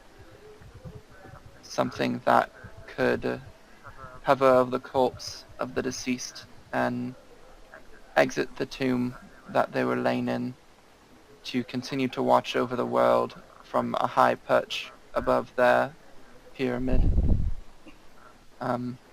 something that's associated with strength and power. But I'm not entirely sure. That's simply the first thing that comes to mind. But with these dreams, these cults, a lot of my research, I haven't heard some of these details that you've provided. However, I am familiar with the story of Nefernkar, and that it is said he used to make sacrifices um, to some sort of Egyptian god that isn't entirely named in the texts that I've found, um, in order to get visions and prophecies of the future. Um, it seems quite possible that of the human sacrifices he made to get these visions and this dark god are possibly Nyarlathotep, um, and these dreams that are seeming to re-emerge now. Although I hope Mr. Carlyle wasn't making the same human sacrifices that that Nefernkar was. I am not sure if he was, but according to some of the notes that we found from Jackson, I have a feeling that some of the participants from the expedition, though it looked to be they were torn apart, from what the notes say they are alive, if I'm reading them correctly. I'm sorry, what notes exactly do you have? I was told that everything was destroyed when they were killed. Nothing from them exactly. It is from Jackson to his publisher. I think it was. And not to doubt Mr. Elias's resources, his ability to discern truth in a situation, but how exactly did he come across this information? That I do not know, though there is at least one within Hong Kong who's alive. I think who he spoke to. What is his name? Give me one moment and she'll pull out her notes and pulling out typed up note, kind of going through it. Nails Nelson? No, not him. Jack Brady.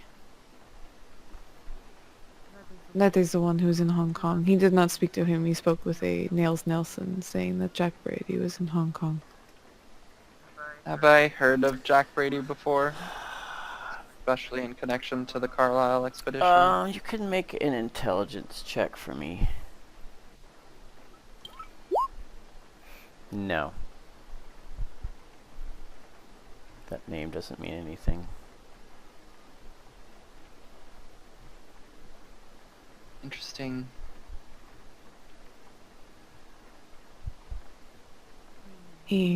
Apparently this man... Oh, no. Jackson asserted that the Carlisle expedition is probably still alive, at least its principal members. I understand. At this point, especially, it is difficult to believe that they would be alive after the writing of the slaughter that they went through.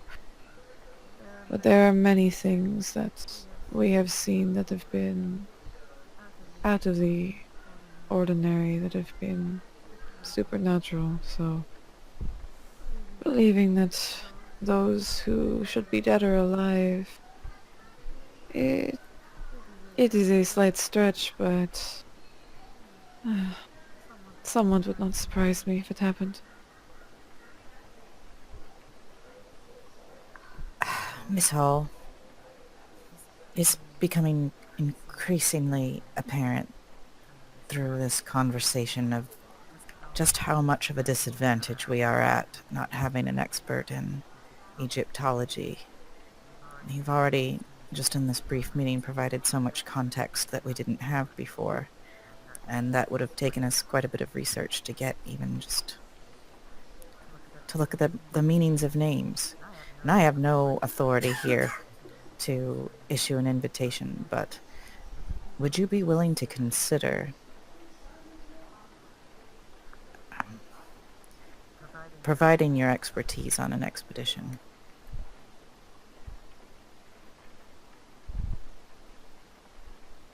She thinks for a moment, looking at Natalia and Thaddeus as well, as Shelley kind of says that, especially with the whole, I don't have the authority to ask this. Um,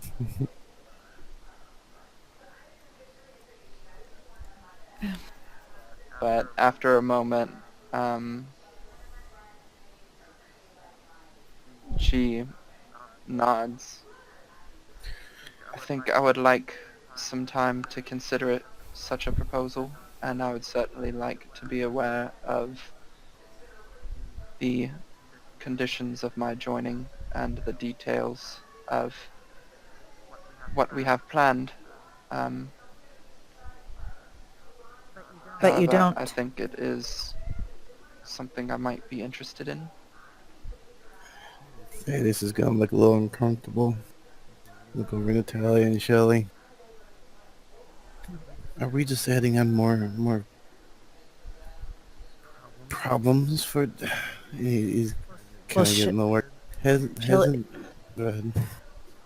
she turns to him and just like, but realistically, we're going to go to Egypt. None of us speak Arabic. None of us can interpret hieroglyphics. None of us have any background in this whatsoever, other than these notes that we're trudging through laboriously. And I understand your hesitation, and obviously this is a conversation that we'll have in private. But I think it's something that should be considered seriously. That is. Yes. Well, you may be right. He's gonna look over at Alice. I have no doubt that she would be a great boon for us, but at the same time, it's the list of people is growing bigger. At least, the very least, she should be aware of that before you offer any suspicion to come with us. I can at least slightly explain at least Thaddeus' hesitations. Alice, you must understand, joining this expedition, there is a chance you can die. I'm not talking about just dehydration or anything like that. These death cults are real. We've seen them. We've witnessed them mid-ceremony. We've had to flee from them. We've seen some of ours die because of them. This is what you'd be walking into, Alice. You'd be walking into... I do not want to say certain death, but... they can happen.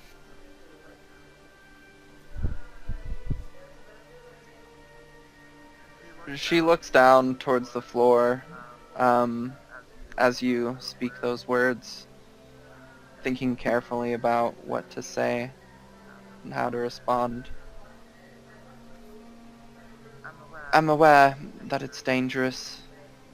Ever since the news of the Carlisle expedition, I knew that my area of research was not something that would be found out easily or safely. If I wanted to continue my research and find the answers that I so desperately seek, then it was likely that I would have to go to the same places that the Carlisle expedition went, and as such, there's quite some danger involved. It, I'm aware of the risks. I wasn't so sure that I'd be taking them so soon, and I would, again, like some time to consider.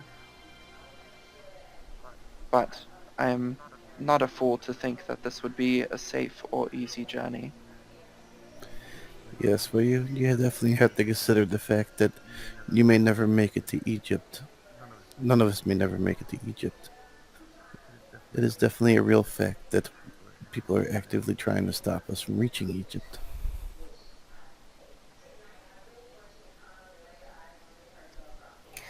These But cults or someone else.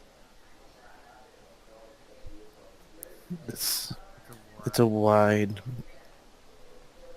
group of people. It's the cults are connected.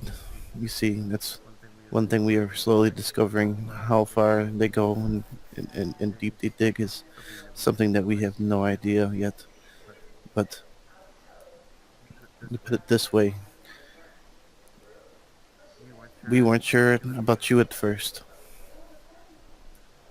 But then you look over and tell you, my dear friend says you're not, from what she could tell. Your reactions were honest to what we told you. I've had much experience reading people, and you seem like a trustworthy individual. But I will say I would not trust many.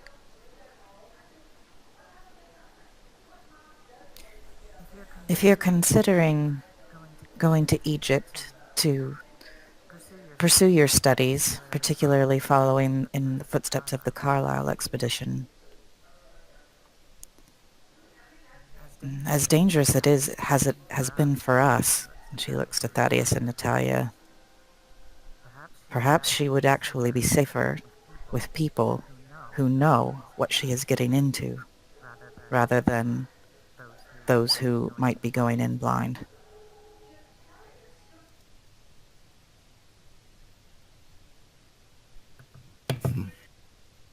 Perhaps I should leave you three to discuss this further while I make my own considerations and perhaps preparations. Unless you had further questions for me. How do we get in contact with you? You can largely find me at the Penhew Foundation, or if you need to reach me directly, I stay at my home each night. And she's gonna hopefully take out a piece of paper and a quill or pencil or whatever was used back then and write down There are her fountain address. pens and pencils, certainly. Okay, yeah, she'll use a fountain pen and write down her address. If you search for me there anytime after dark, I will be there. Perfect. You make your necessary preparations, Miss Hall. I again would suggest, especially with Mr. Gavigan, do not communicate this. Any opportunity I have to not speak to Mr. Gavigan, I happily take. Good. Well, then I will leave you three to your business. And she stands, um, and as she gathers her things, she looks down at the file that has Carlisle's therapist notes. Um, would you mind if I took that for the night, did a little reading through it, um, perhaps see if I could glean any sort of information? Mm. If not, I understand. I'm simply interested. Natalia thinks for a moment. I would prefer it if you left this here. There are other articles, other notes that are attached to this that I feel you should also read, but I think this is, once you've decided this is something we should go over together. You and I. And that is, and Shelley, of course. If they are so inclined. Very well. I understand. Thank you for meeting with me. Um, I'm sure we'll hear from one another again soon. Mm. And with that, she will take her leave. All right. She goes out into the heavy fog. The rain, you may not even have noticed, but the rain has stopped, and now out the window. Partly you didn't notice because the lighting didn't really change much. There's now a heavy fog in the air.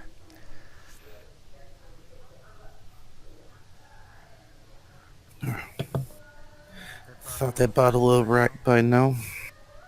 Could use a good stiff drink.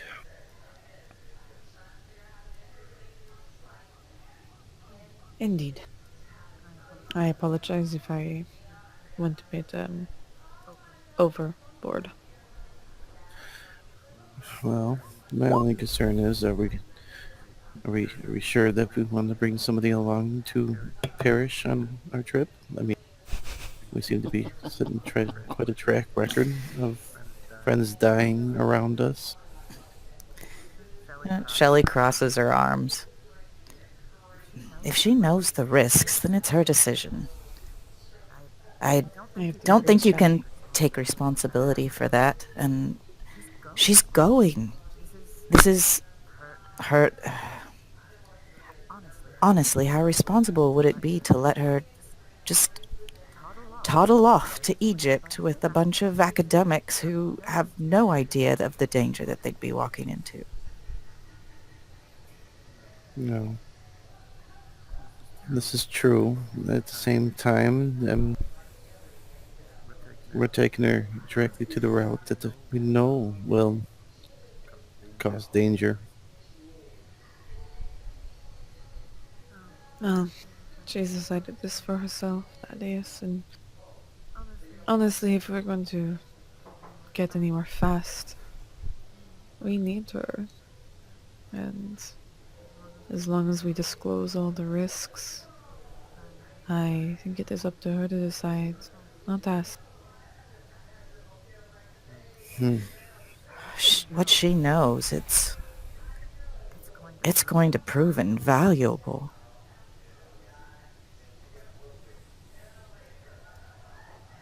Yes, well, there's no doubting that. My only concern is,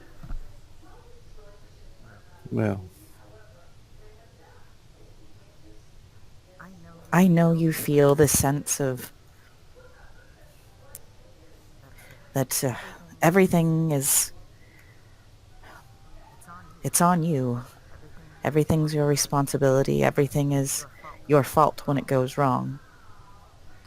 But Mr. Pepin, you really can't take all of that on yourself. People make their own decisions, and I speak for myself. If something should happen to me, well, Perhaps you would be a little sad, but I should hope that you would not suffer a great deal of guilt, because do not misunderstand, this is my decision.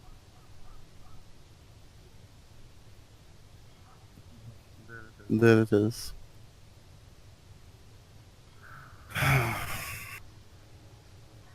Well, I guess there would be no choice. Well, the only choice that needs to be made is hers to join us. It will be very helpful for her to be with us. That is. And maybe the sooner we figure this out, the better. We can get some sort of answers, some sort of justice for Frank and Helen Jackson. Yes, well, we shall see. He's gonna be looking at empty bottles. If there's any booze in them as he's walking around talking.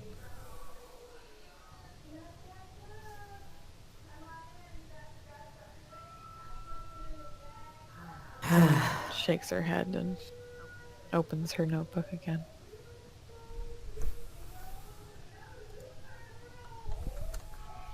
I think that she will agree.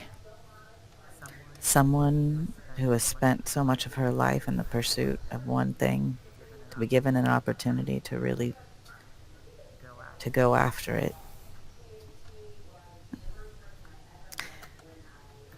Speaking for myself as someone who has similar passions, I can't imagine turning it down.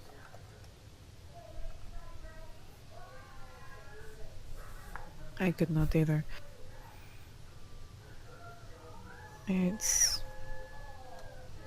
hard not to be tempted by this type of thing.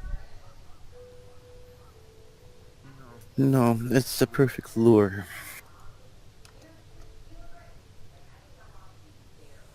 It is, unfortunately, in a sense. Though I do agree with Shelley that it is better that she comes with people who know exactly what she's getting into, as if she continued on the road that she was going, drawing attention. As I feel that Mr. Gavigan is one not to be trusted, personally. And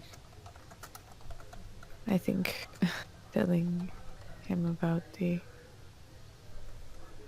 following in the footsteps of the Carlisle expedition was a mistake in the first place.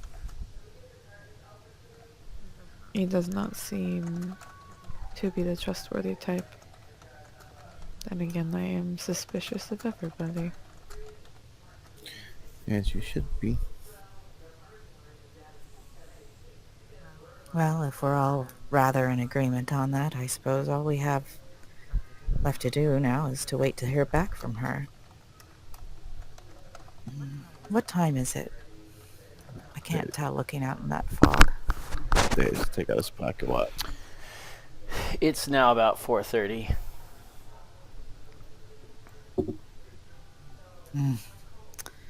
Well, too late for the British Expo again today.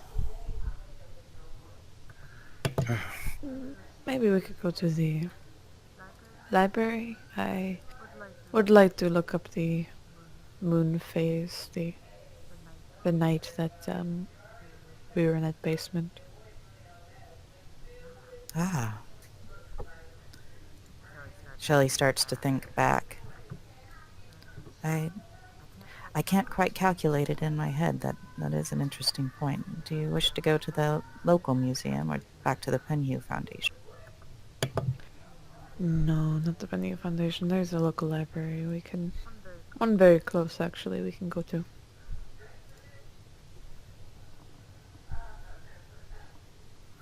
Well, this sounds like an excellent idea. Maybe you should get that bottle before we go. Fill up your flask.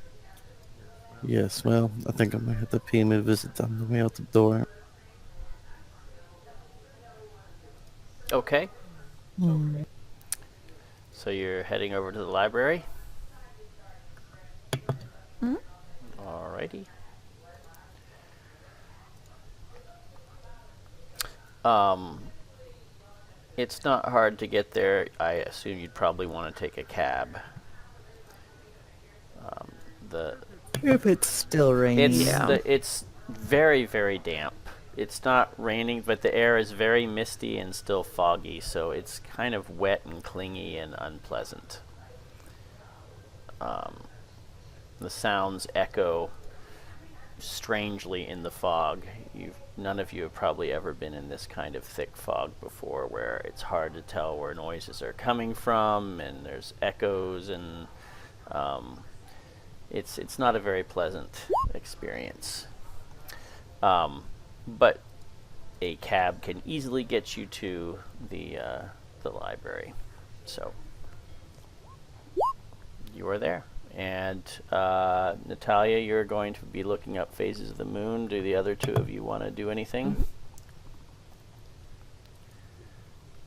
I think Shelley will probably tuck that book that she's been studying into her bag and study it in a quiet corner while she's there. Try to make some more progress on the life as a god.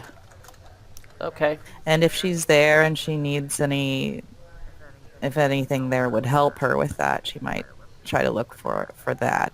Um, I'm not sure if there's any translation issues. I mean, it's in English, so Yes. Okay. What about Thaddeus? I think Thaddeus would just try to assist Natalia. Okay. I am sharing. It's not hard at all to find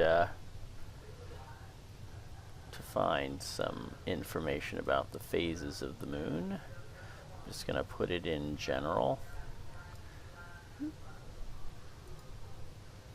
And there you go. And what day was it that we...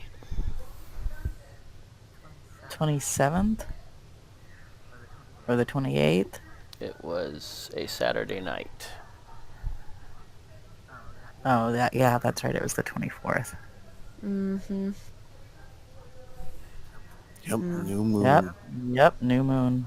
And what day is it today? Today is the 3rd. Tuesday the 3rd. Actually, no, I'm sorry. It's Wednesday the 4th. We're already on to Wednesday the 4th. Oh boy. 2.5 So, weeks till yep. Natalia looks over to Thaddeus, but concerned. If there is some sort of grouping here, whatever they did when we were down there, they're going to do again. I know I didn't. I said that I don't want to help everyone. It's impossible, but if we're prepared, if we know, maybe we can do something. Find out where the people are, who it is. Yes. And perhaps this time not ask questions, maybe just start setting things on fire. Hoping for the best. Thaddeus, make a spot hidden check for me, please.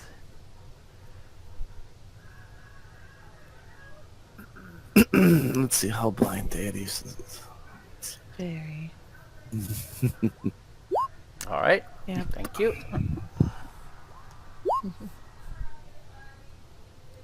I don't even want to push it.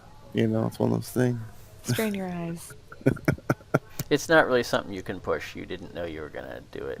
You're not purposely doing this. This is just an offhand Awesome. thing. So it's just you don't notice it. Maybe there's nothing to notice. I'm just playing with you. All is right with the world. I do think we should maybe. The thing is, should we attempt to go in, guns blazing, as they say, or should we attempt to cloak our way in? Well, my assumption is that the way it went down at the Juju house is the way it's going to go down anywhere we showed up and try to surprise them. They will know that we're coming. There seems to be some connection of some sort. Almost like a happiness that we are there. I'm wondering if these dreams that I'm having can shed at least some light on what we're looking for. Yes. It does give me ideas. But my thinking is this is what we should have did at the Juju house. Because we tried to save the other people. We lost our own and plus them, so this time if we don't hesitate and maybe we could get the surprise and yes, maybe we won't be able to save nobody, but at the same time it stops them from doing it again and again. Yes. I don't exactly know what they're attempting, just getting knowledge, maybe? Well, for all we know, not to say anything, but some of these people could just be gone, lost their marbles somewhere, and this is something that they found to latch on to. I don't think it's a loss of marbles, Thaddeus. It's more than that. Well, I can only say from what I've seen is people are pulled to it like a birds of a feather. I think it is the sense of having a greater purpose, Thaddeus. Many people don't have that. No, they don't. However, this time being prepared, I think that the only real way to stop them is to eliminate them as we go in a way. Obviously, we can't go telling police and everything because we'd be the ones deemed crazy. We also have to be aware of the police and how they will react to if a place gets burnt down. Yes. We're no That is true. longer in New York. No, we are not, which could be an advantage because we could move quickly. Eh, This is not home after all. No, it is not. How do you think Fetlan is faring? Oh, I imagine better than we are. I hope so. I miss her. No, she's in good, capable hands. At least, I like to think so. Um, I had fun in my boarding school.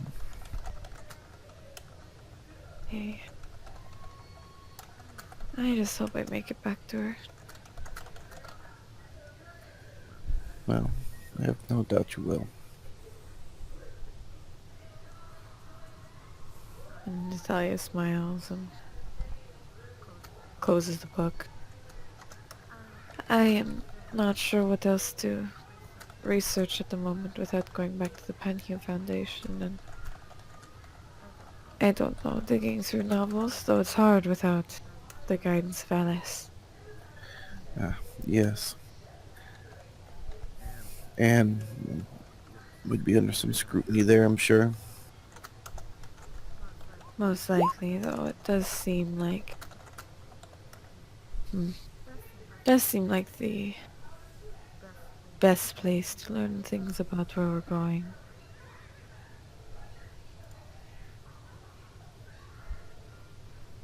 Yes. Well, another thing is too is we'd have to be able to find. I mean, of course, finding anything about getting there and seeing some things would be easy to do, but we want to pinpoint stuff that we want to look for, which may or not may or may not be grand knowledge in some of these places, rare, scarce. Yes. Maybe we can... hmm, maybe we can find someone more useful in figuring out symbols here. That's an idea. I mean, after all, we may be able to find something at the exposition as well. There's bound to be plenty of so-called experts. I do hope so. Or at least interesting displays. Yes. But we'll be consulting with Alice before we leave anyway, so if there's anything else that we can dig up through conversation, we should have an opportunity to do so before we leave. Talia kind of looks over towards where Shelly is. Shelley was standing nearby, just kind of looking around, maybe bored with the conversation. When you look over, she's holding up a newspaper and reading an article on the front page.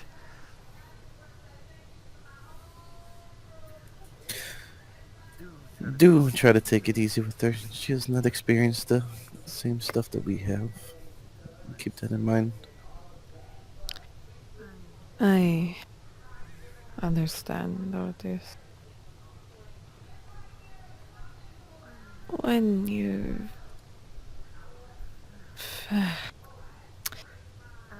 Out of all my readings, it is frustrating to be doubted as such. I just don't think the two of you fully see everything the way that I do. That makes it frustrating. Well, if I didn't see what I've seen in Peru, or that what happened to Benjamin's wife, I would be thinking that you're pretty crazy. We may not see it exactly the way you do yet, but it doesn't mean that we won't. I just hope that the same dreams that I have do not plague you and Shelley. Well, Shelley stands up and starts walking towards you, her eyes still kind of fixed on the newspaper she's reading. Come take a look at this. What is it? Natalia will get up and kind of look over Shelley's shoulder. She points to a newspaper, and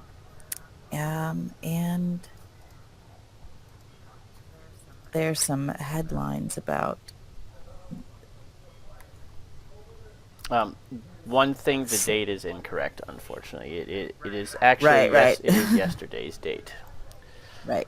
She points to the date. I'll have to correct that.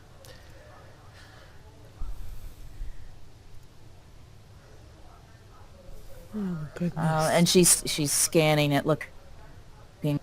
Egyptian murders.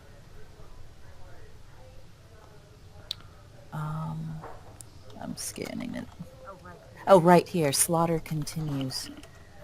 An unidentified foreigner was found floating in the Thames last Tuesday. Another victim in the so-called Egyptian murders. What's that about? Inspector James Barrington of the Yard refused to comment when asked by The Scoop. Sources exclusive to this journal state that the victim had been beaten severely and then stabbed through the heart in a manner curiously similar to other murders that have taken place over the last 3 years. Have either of you heard about this? The connection seems obvious, but New Scotland Yard has yet to confirm that the deaths are connected. Inspector Barrington and his colleagues appear baffled and no closer to capturing the heinous perpetrator of these crimes. Loners cry out, when will our streets be safe? Apparently there's a reward now standing at £24 for information leading to the apprehension and conviction of the murderer. I don't know why they're calling it Egyptian murders. Maybe we should be speaking to this Inspector Barrington. And also the writer of this article as well. I don't see a byline, I don't either. but the editor is Mickey Mahoney. So yes, he was stabbed through the heart, it says, in a manner curiously similar to other murders. That certainly sounds a bit ritualistic. I do think this is connected. Good find, Shelley. Thanks. Certainly was just by chance. I wonder... Anyway, it was just left open near me. Do you think it's too late to stop by Scotland Yard? We could Probably Inspector Barrington's left, but he might... we could try. Though we need to be again careful. In case the police are involved as well here. Do you think perhaps the reporter then maybe go to the newspaper first? Yes, I think going to the newspaper first would be the better idea. I see. Surely someone here at the library has some sort of listings book for where we can find the Scoop headquarters. Yes, it is most likely. A directory. I do have a map. Oh, it might be on there. Also, could all three of you make an intelligence test? Now, why do you gotta show everybody how stupid I am? Fumble! Your brain falls out.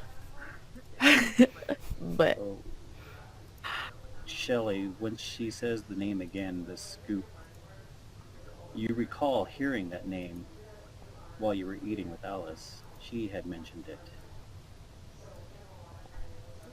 Didn't Alice say something about this newspaper? I don't remember it. I don't think so.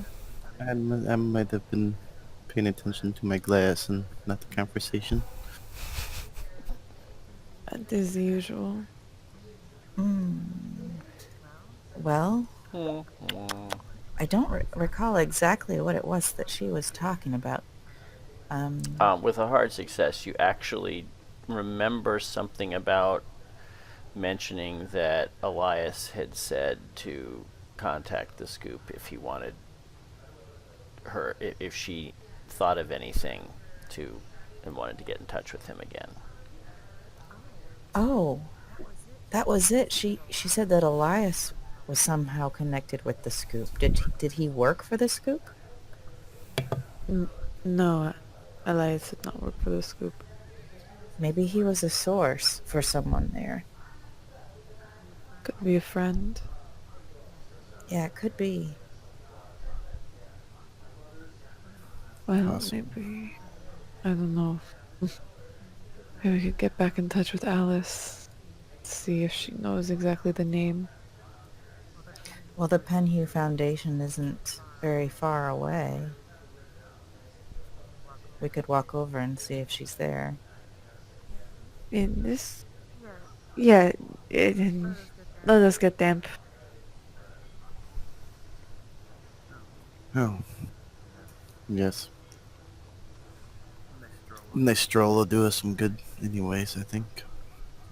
Just stay close. Could lose someone within a couple feet of you in this. Link arms. Actually, when you go out, there is still a bit of fog, but it's much less than it was before. It's just dark and damp now and unpleasant.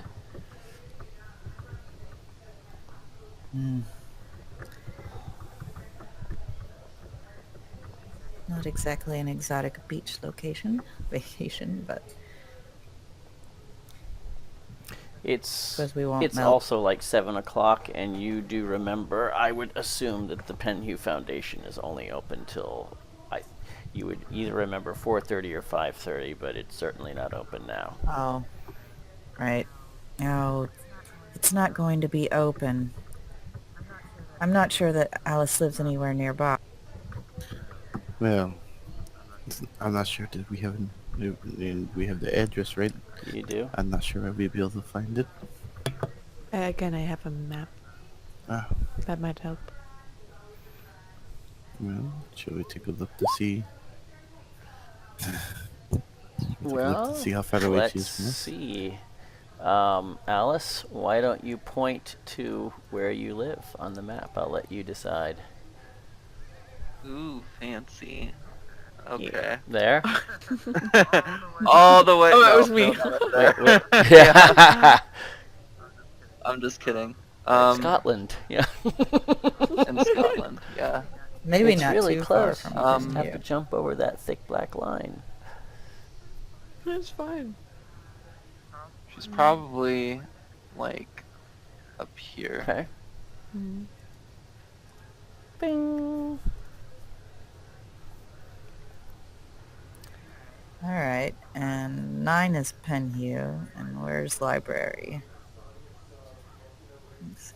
The London Library is 31, which is very close to your home. Yeah, So right there. it's not too bad. That would be maybe by carriage, maybe a 20-minute ride or less.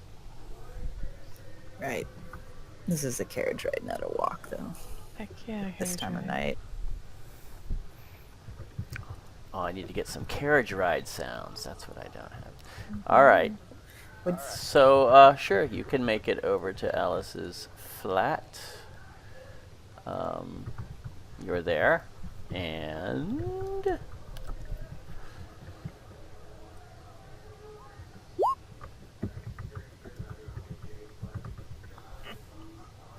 do you want to describe the walk up, Alice?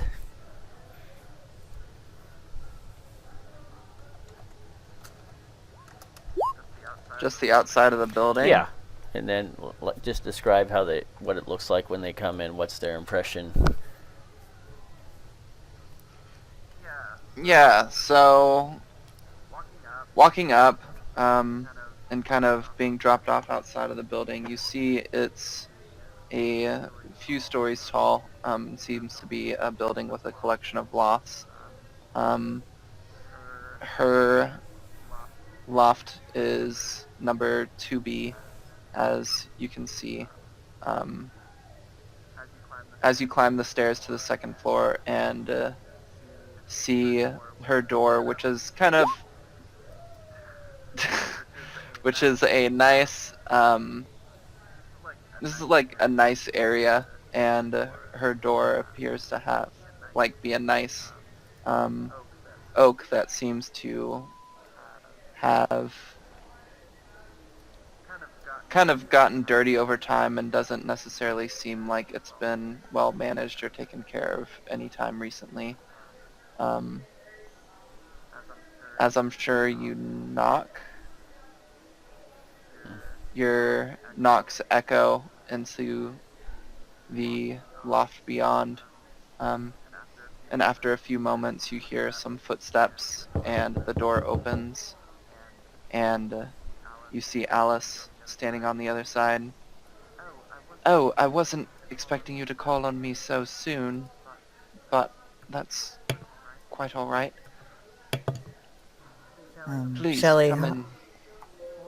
holds up a newspaper as they walk in.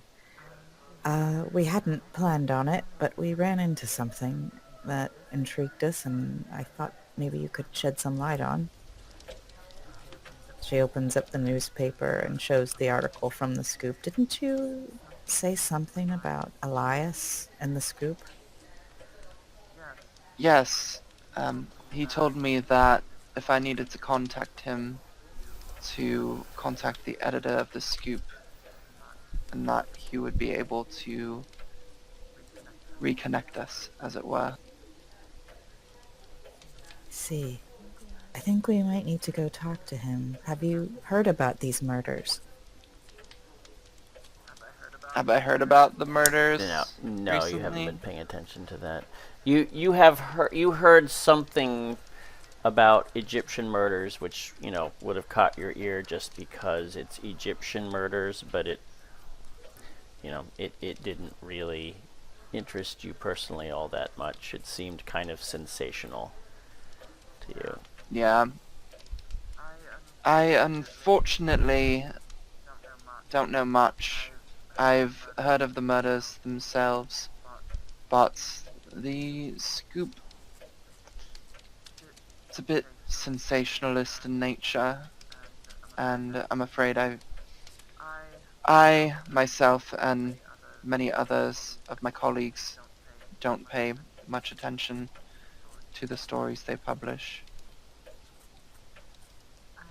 I would probably agree with that under other circumstances, but the vague descriptions here certainly seem ritualistic, and she looks to Thaddeus and Natalia. From what we've observed firsthand, there may be some substance to this. Having an Egyptian connection, or connection to a cult. Yes, well, with your background and the things you know and the things you've seen happen, there quite possibly could be a connection that I haven't been aware of. We were thinking of talking to this editor. Are you you aren't acquainted with him personally then? You never had the reason to contact him? No, as I said previously, I had planned to contact him just to get a better understanding of who Mr. Elias was and why he was so interested in my involvement in the Carlisle expedition, but my own research into the Black Pharaoh had gotten interesting around that time, and I simply got swept away and forgot to ever pursue those questions. Do you have a telephone? Sure. I would imagine I Sure. would. There is a shared Yes. telephone. There's a Yes. party line in the apartment. So they can call the old lady downstairs and she'll come and get you and you can have conversation. So there's a shared telephone for the building. Yes, there's a shared telephone for the building. I can ask the owner downstairs. You to can see even if- name her. Old Mrs. I could X.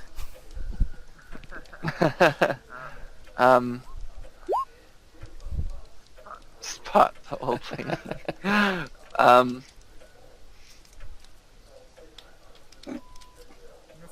Mrs. Hudson. Ah, yes, of course.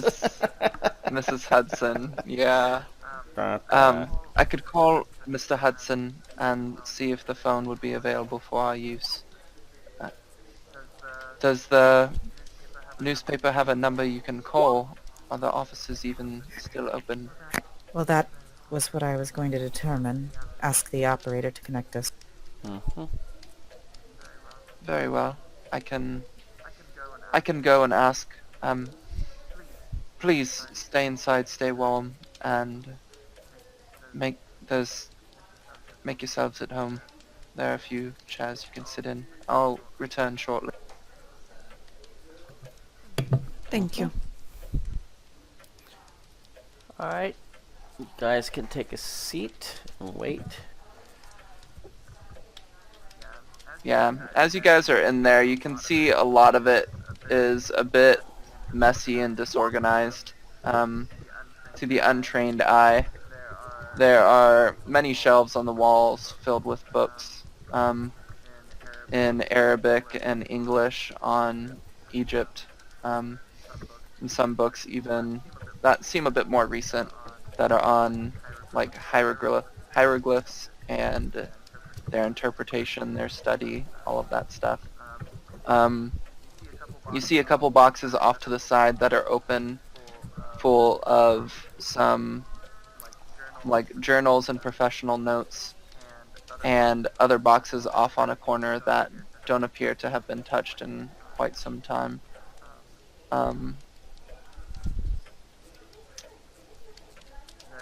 There's one journal in particular that she had open next to a chair that she was looking through and kind of making notes next to before you guys had come and called on her. But yeah, that's kind of the layout of her apartment at the moment. Oh, what's the last thing you wrote?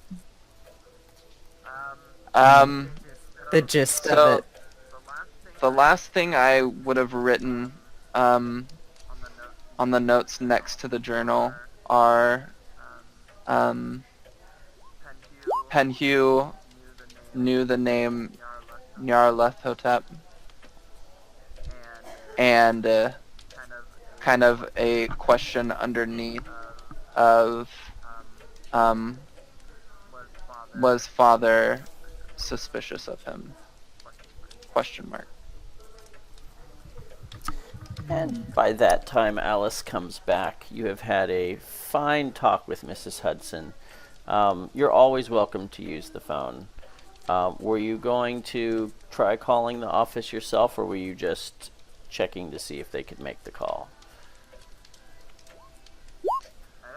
I don't think she. Well, she could call the operator. Mm-hmm. Yeah, she'll call Okay. and see if they're available and see if they can set up a The meeting. phone and everything. rings like 5 times, and you hear a voice say, "Scoop." Good evening.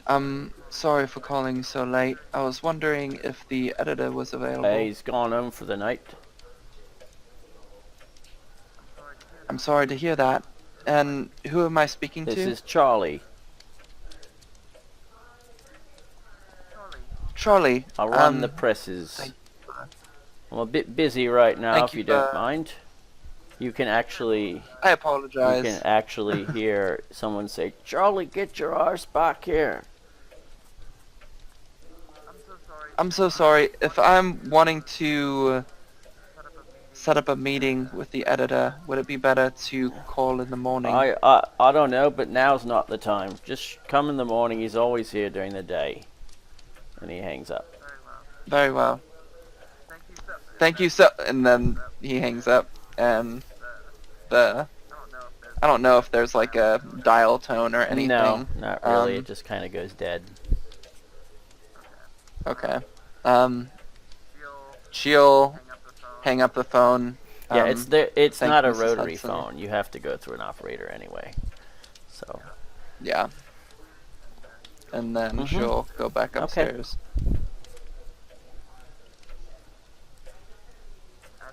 As she walks back in, it appears that the editor isn't in. However, he's there every day. And if you were to go tomorrow, you'd be able to catch him and meet with him without much issue. Oh, I suppose it was a long shot that he might be there. Well, I suppose that's probably our first stop tomorrow. Would you care to accompany us? Yes, I suppose I can make some time. Where should I meet you? And when? Probably at the newspaper. What time do you think we'll be up and about? And Thaddeus, she says, looking at him specific. Most likely noon. Yeah, well, what would you think noon? Because you sleep in, because you drink too much. Well, yes, most likely noon.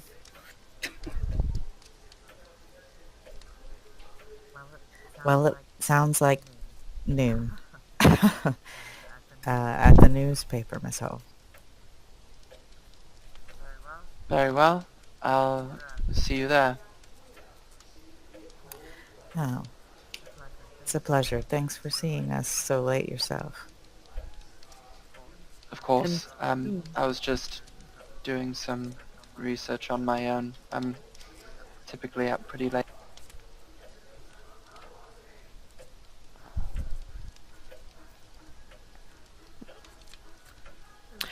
we look forward to hopefully doing more research with you, Miss Hall. Of course. I will speak to you again soon. Of course. Have a good evening. And you as well. Be safe. Thank you. Daddy's kind of doing nod. Well,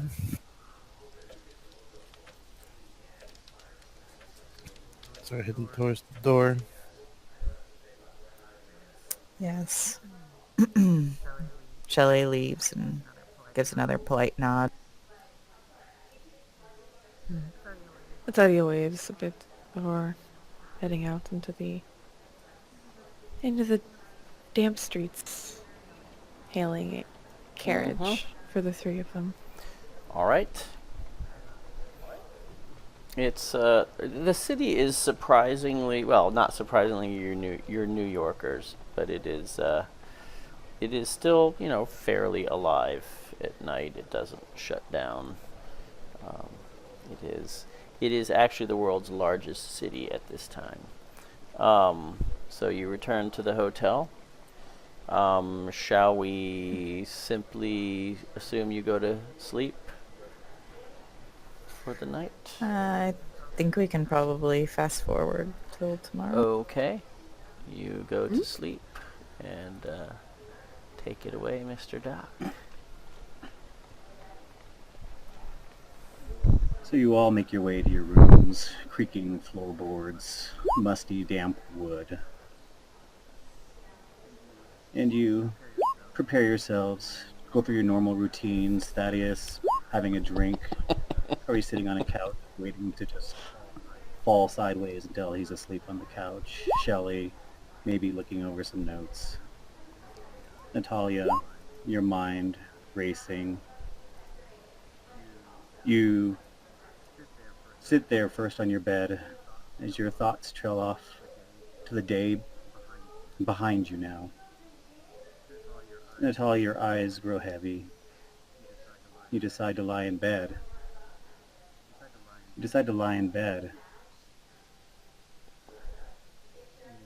And you hear a voice. Sister. Sister.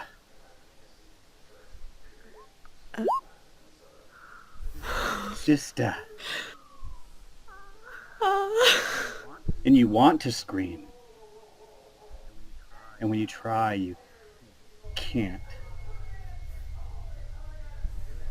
And the shadowy figure steps closer to you. Sister.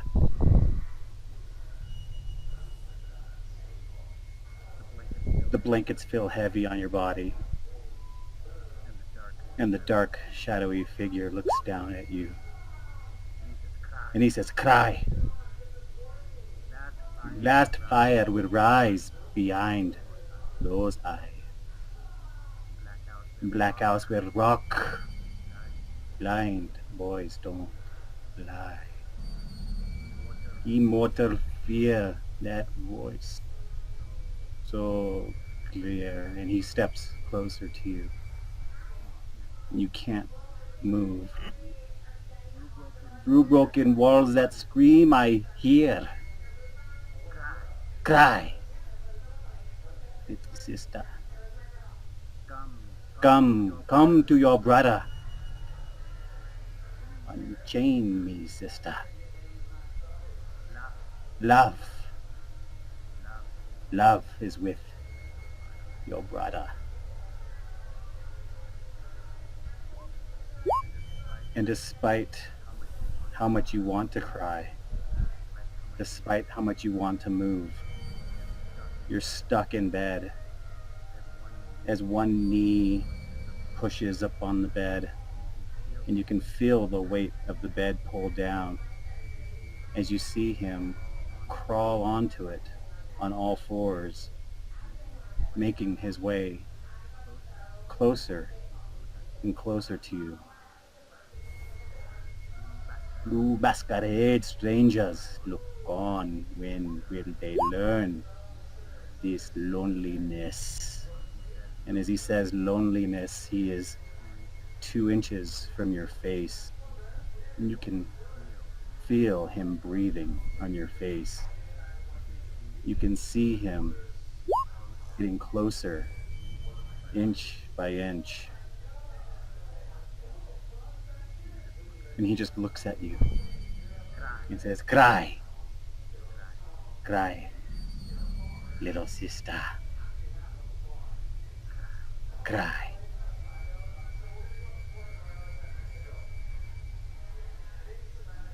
And then with that, the scene goes back.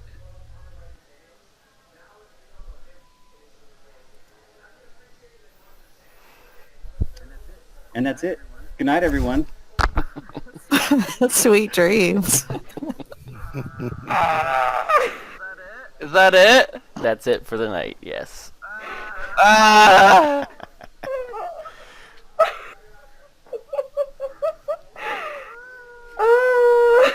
Oh my god. I was just like, I'm just like, Yeah, you'd wake up in was your bed definitely- sweating, I would imagine. yeah.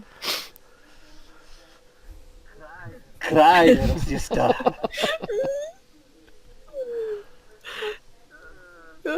Spooky. That was good.